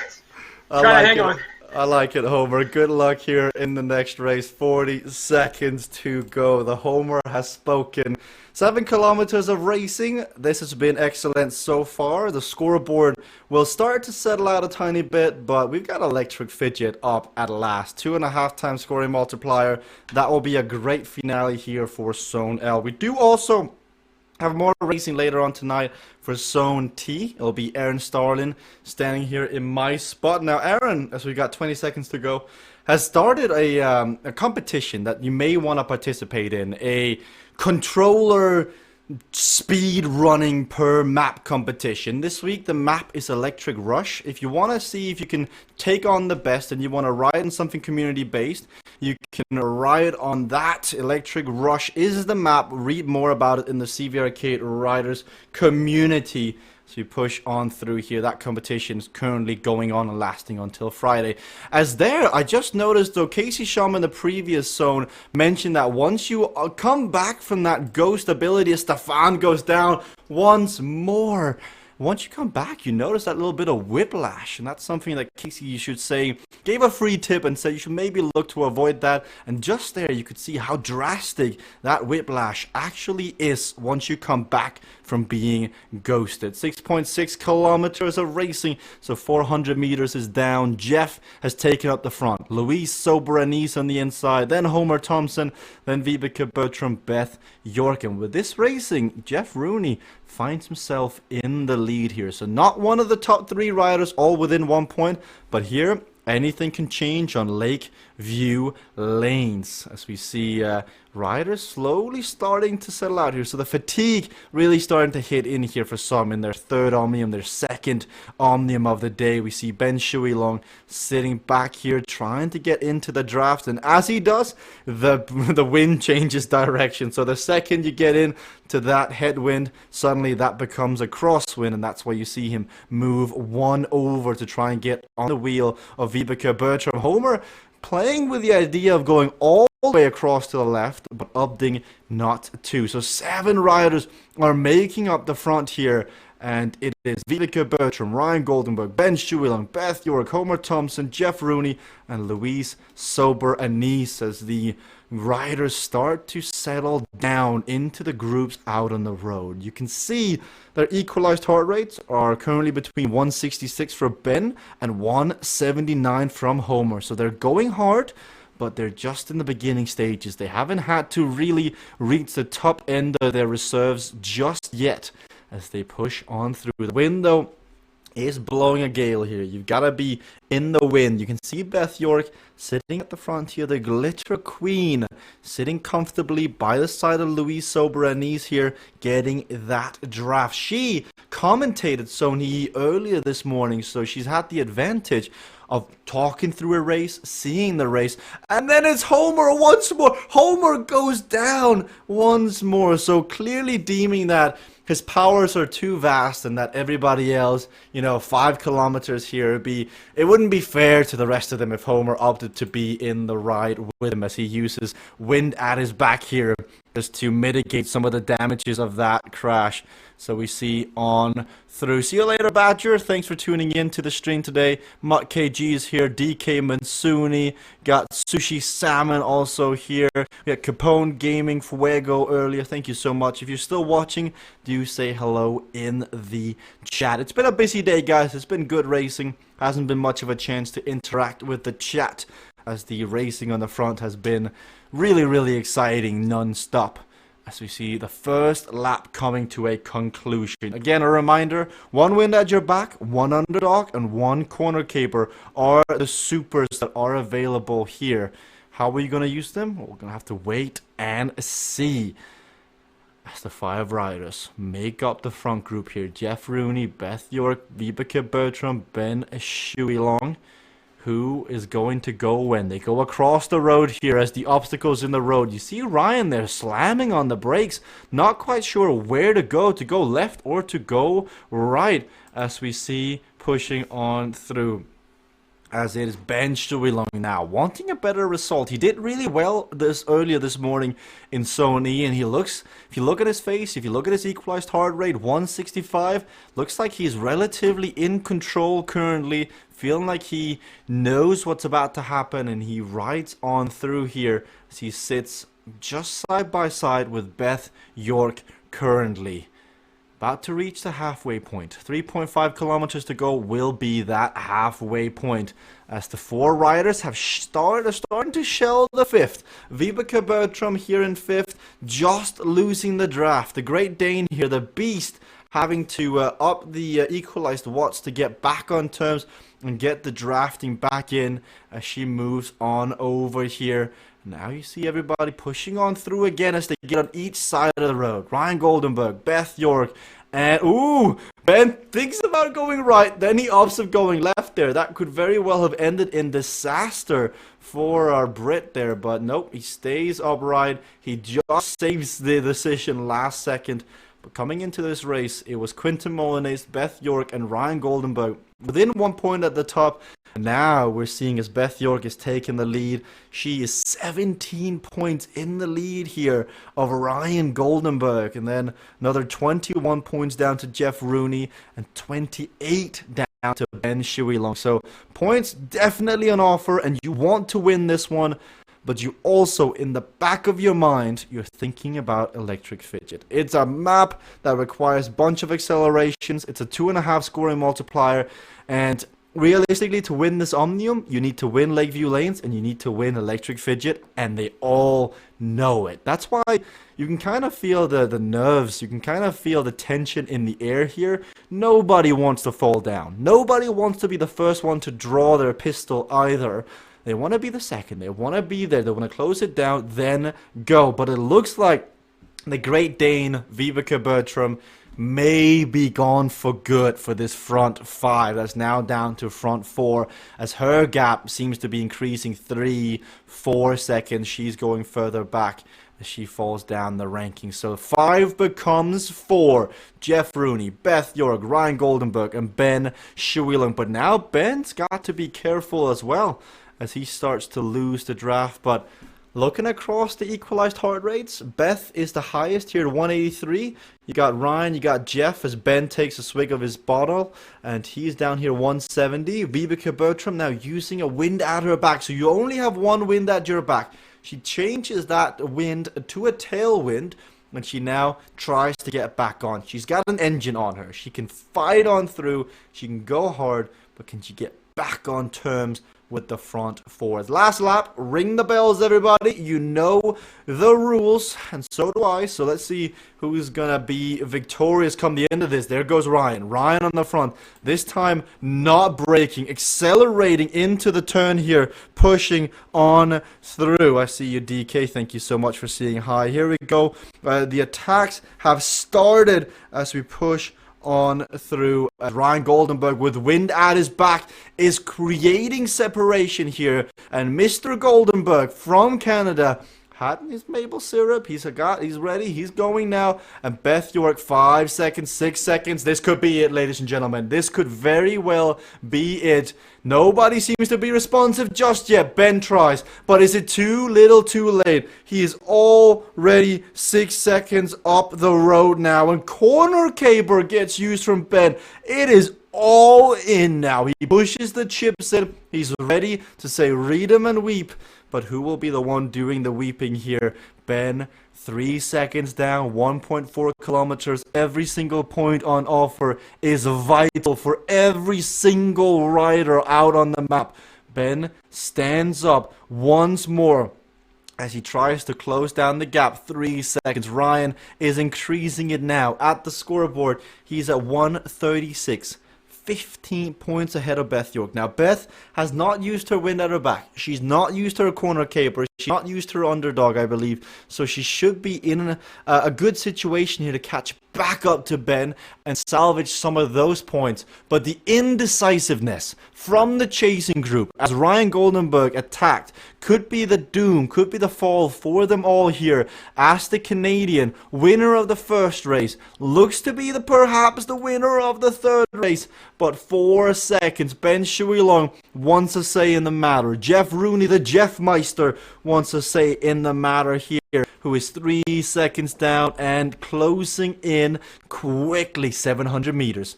We've got the turn coming up here, another turn coming on through. Ben stands up and stamps on the pedal again. What was a group of 4 is now ones and ones and ones. Beth with an underdog, with a wind at her back.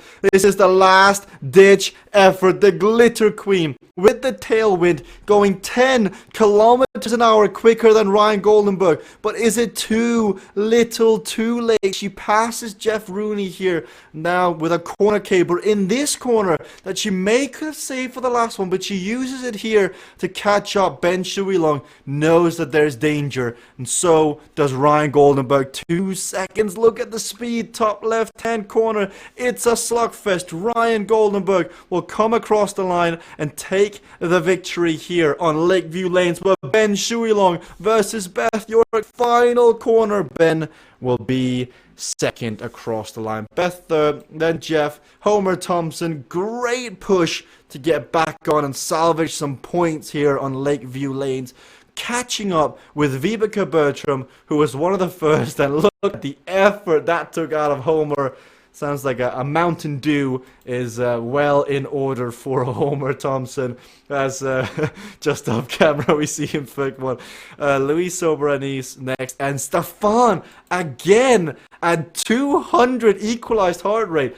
Absolutely amazing effort. Good workout. Quentin Molinez coming through. Alison Kubota. Both are champions of Zone K. Clearly fatigued coming into Zone L. Now one last race remains here in Zone L. One last event here in this broadcast. And that will be Electric Fidget. 2 laps, 2 weight lifted, 1 corner caper, 1 uncrashable, 1 combat kit. Who is going to take the top spot? Ryan Goldenberg, winner of the last race. Ryan, Lakeview Lanes, that was your decisiveness that looked like it really made the difference. Did it surprise you that nobody came with you when you went on that final lap? A little bit. I thought at least 1 or 2 would give a push to stay on, at least at the beginning. I knew I couldn't hold that pace for the whole lap, but I gave it a dig, got a gap, and then just tried to keep it at a few seconds with Ben chasing. Yeah, I mean, I took a lesson from Quentin in the last one on Dark Matter Spire, where I waited. I think I was the third one to make the decision. I was third to the finish. Meanwhile, Quentin made that move and won it. So, yeah, I mean, sometimes it's the first person who makes a move. And then Quentin, once I saw him not try to pace with that front group on Lakeview Lanes, with him at the top of the scoreboard before, I wanted to try to get a little bit of separation from him going to this last event. So I know he'll be strong on Electric Fidget. Just, don't make a mistake, right? Easier said than done, but have you been practicing on Electric Fidget? So I have a funny story about that. in the community um, riders group, Aaron Starlin made a neat challenge to everybody about lap times. I think you can see where this is going.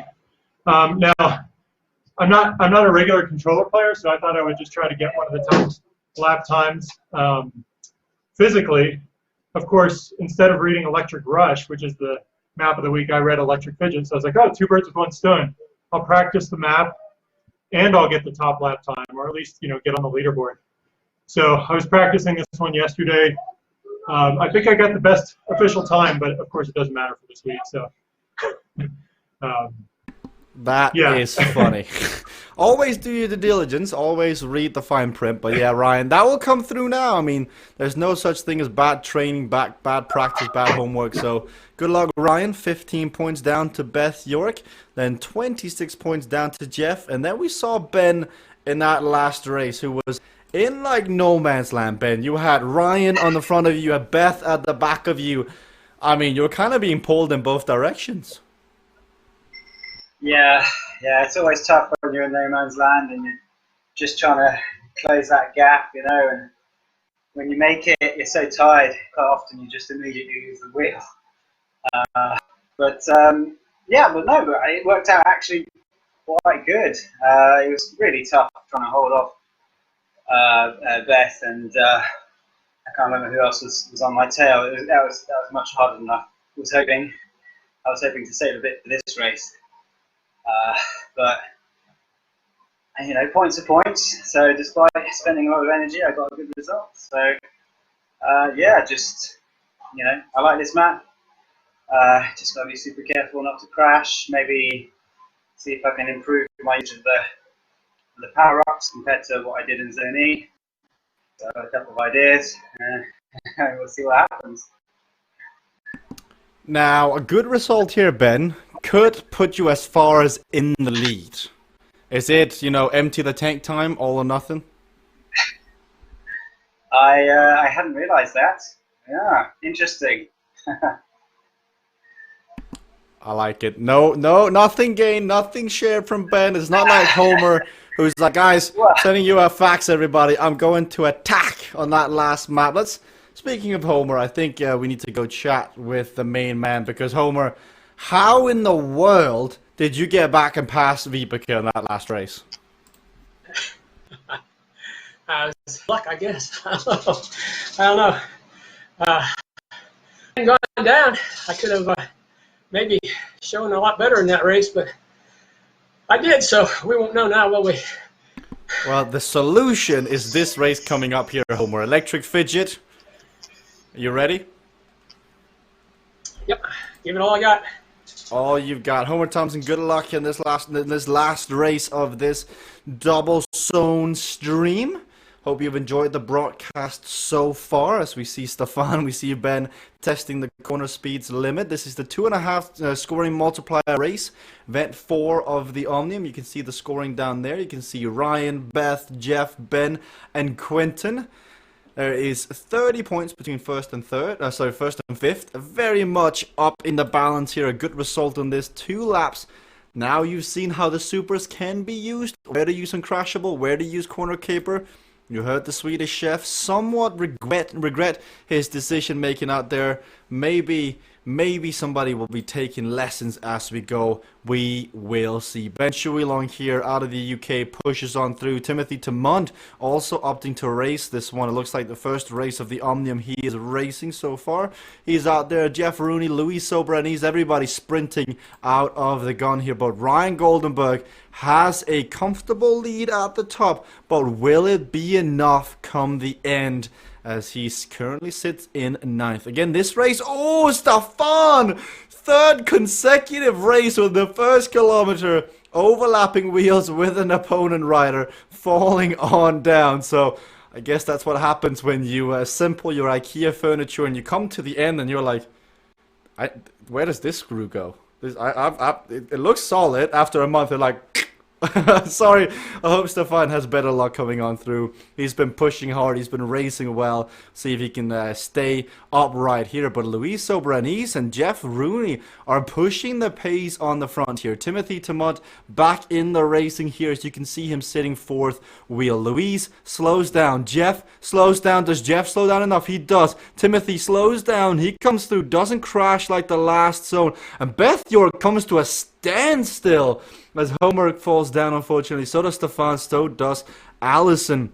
Now, in that last little turn, Beth York slammed into the back of a rider and came to a complete standstill. So she's got to accelerate back up, and she currently sits in third. The battle, as it stands within the first kilometer here of Electric Fidget, is between Ryan Goldenberg of Canada and Jeff Rooney out of New Zealand. 8 points is the difference between them, as Jeff sits in second and Ryan sits in fifth. In between them, they've got Timothy Tamont and Ben Shuilong, but up the road is the American Luis Sober-Anise, who is pushing the pace on this map. It looks like he's done quite a lot of practice as he slows down through the corner. Tiny bit of an incline comes here as you come up to another hairpin turn.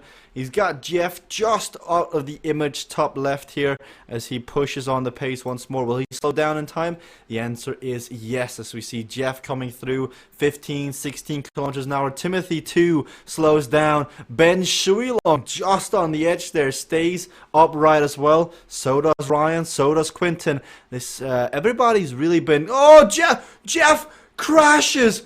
Oh, that is so unfortunate. He crashes 1 second before using Uncrashable. Timothy has gone down. Luis Sober-Anise has gone down. And Ben Shuilong says, you know what, thanks. Timothy goes down again as he slams on the brakes. If you slam on the brakes too hard, you will find yourself falling down. Jeff with a... Oh, Ben goes down. Jeff with a corner caper. Luis forcing a mistake out of Ben. And Ryan is just having a picnic, really. He, as Timothy goes down again. Ryan so far has just been about conserving his efforts. He has been spending hours on this map yesterday practicing this and showing off currently, as now Jeff is in the lead. Oh, Ben bumps twice, does not fall down. That could have been another crash for the Brit there, but it isn't meant to be, as the speed differential wasn't high enough for it to be deemed a crash. Instead, it was deemed a bump.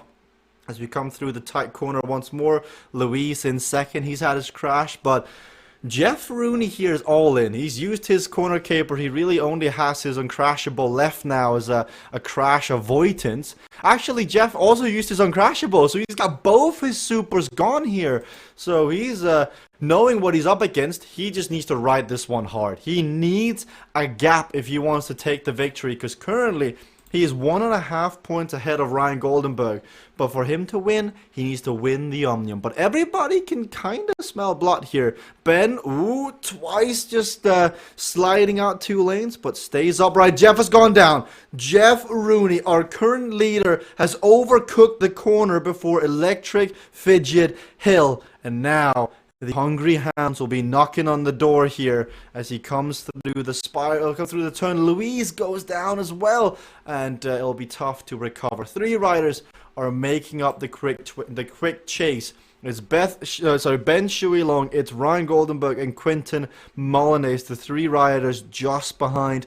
Then you got Vibeke Bertram, you got Luis Sober-Anise, Timothy Tamont, Homer Thompson, Beth York, Allison, and Stefan here, as Ben on the incline with one of his weightlifters uses it here in the first of 2 laps to try and push on through. He finds himself in the 3rd spot here, but he has a chance of taking the win. So does Jeff, and so does Beth as he comes here to the spiral. 30 kilometers an hour. He stays upright. 31. Jeff goes down again. In a second, we'll see him by the roadside. There he is, and Ben waves goodbye as he now takes the lead. 6.5 points down on Ryan Goldenberg. But if Ryan moves just one more spot, I believe. No, actually, if Ryan and Quinton switches places here, it's a 5-point swing. Ryan would still be leading by 1.5 points. So Ben really needs everything to go his way here in order to take the top spot as he slows down and we come to the start-finish banner. Second and last lap is about to begin here on Electric Fidget, and it's been a fast one, and we still have supers available. We still have uncrashables, we still have corner capers, as Vibeke Bertram has been riding well as well. She has slowly but surely increased her pace, stayed out of trouble, and she is in third. Now she cuts across the road though. She doesn't look, she just goes. And she doesn't see the Canadian Ryan Goldenberg there, but she stays upright. Now, remember the corner caper are available. So corner caper is comeback kit is something that's available here. And so with Ben in the lead, he is opening the door to the rest. And Vibeke Bertram, as on cue, goes, comeback kit, yes please, I will be making my return. Ryan with his as well, so they're using them early in the racing here. Vibeke can slot into the top 5 and pass over Quinton Molinez as Jeff moves out of the way. Vibeke comes through. Ryan Goldenberg maybe has to brake here, or he's looking to use an uncrashable or a corner keeper. Let's see what he deems to be necessary. He goes for the brake. No, he goes for the uncrashable, but that was the wrong option. He shakes his head. He's like, what was I thinking? There's a bit of cold water in there. He didn't want to crash. He didn't want to use his corner caper. Then he used both. I think he used both. I just saw corner caper as well. So, I mean, how to turn a bad situation into an even worse one. But it may not matter based on the amount of points he's gathered so far. He could be out of trouble, but he could also be in trouble because one crash from Ryan Goldenberg here and Ben Shuilong is knocking on the door. And we see Ryan pushing on through now. Further down, like 1st through 7th here, it's all close within 12 seconds as Jeff Rooney, who's also knocking on the door, pushes on through. Quinton in 5th is continuing to fight. He's got Timothy Tamont in 6th here as well, who is sitting on his wheel. 191 here, and I think Timothy wants to end the day on a high note as he may just not have the legs. He is slowing down, but Ben Shuilong, he had a great battle as Timothy almost fall down. Ben had a great battle in this race on this map the last time we were here, and he's showing great signs again as this time he uses corner caper coming into the spiral. He accelerates through all the way through without sliding out. There's another turn here he's got to make it on through. Does it last long enough? He uses the uncrashable. Can he make it 2 corners with it as Jeff goes down? And that marks the end of his quest, and that puts Beth York in 3rd. That opens the door for Vibeke, for Quinton, for Homer. 3rd is now up in the air. It's Timothy Tamont with uncrashable. Is it going to last long enough? He tries, then he slows down, and the decision is the right one as Quinton Molinez overcomes him here. 10 seconds is the difference. 1.3 kilometers to go. Quinton opts for the brake. Timothy opts for the brake, but it is Ben Shuilong in the lead, and he's 1.5 points down. Ben is 1.5 points down from taking the victory here as Quinton comes through the corner with Timothy Tamont there as well. So that uncrashable, that corner cable from Ryan could be where the Omnium may gone away from him. So we'll see how it goes now as the Canadian further down. He cannot let Jeff pass him here, otherwise he will fall down into 2nd spot. We're in the last kilometer. Ben has been great on the front. He's done everything he needed to do.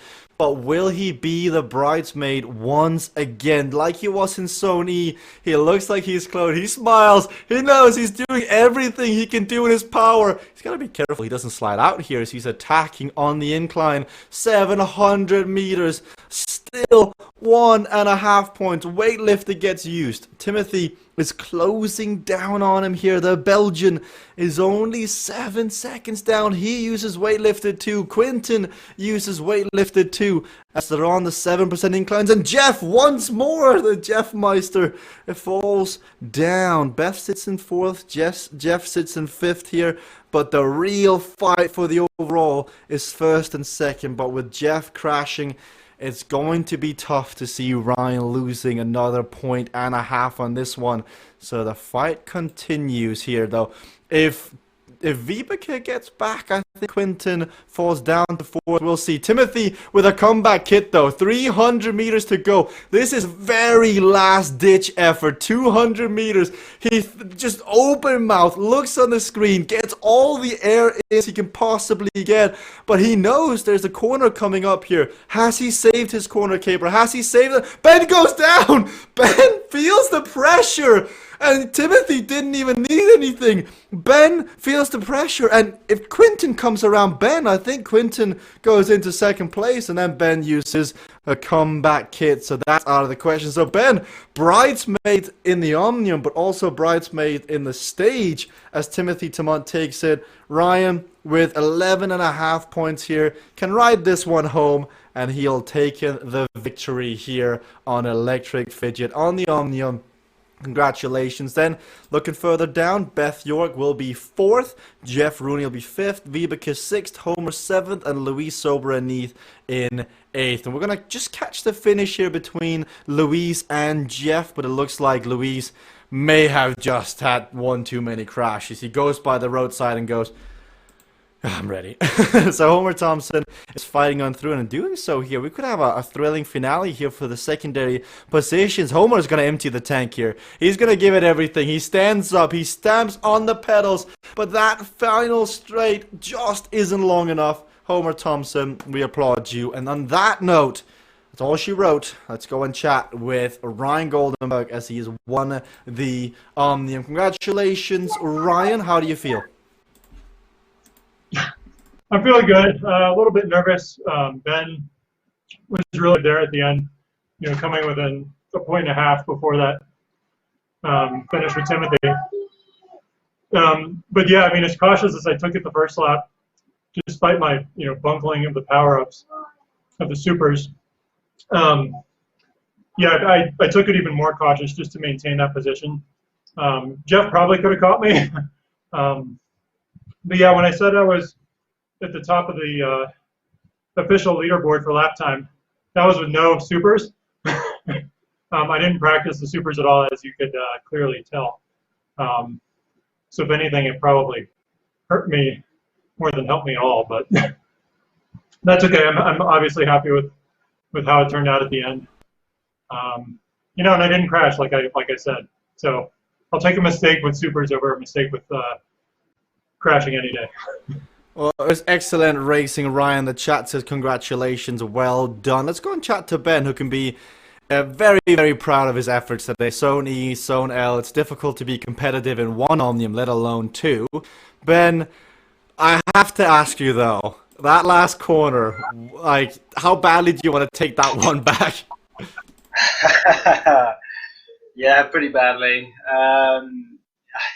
It's always the case, when you're under extra pressure or when you're extra tired. It's tough to make those decisions.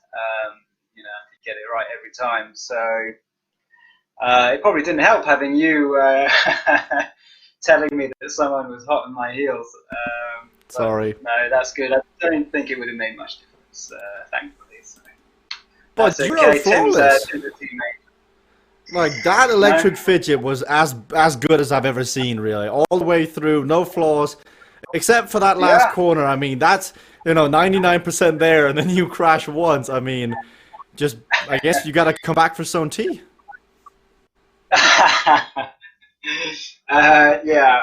I'll take a rain check on that one, thanks. But yeah, that's good. I really like this track. I really like it, and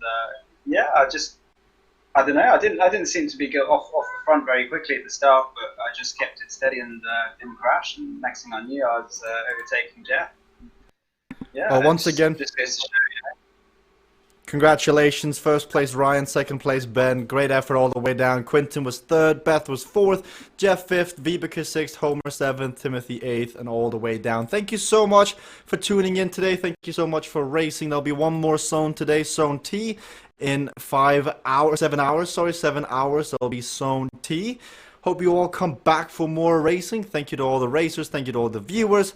We're back in 7 hours for more racing. But until then, we'll see you.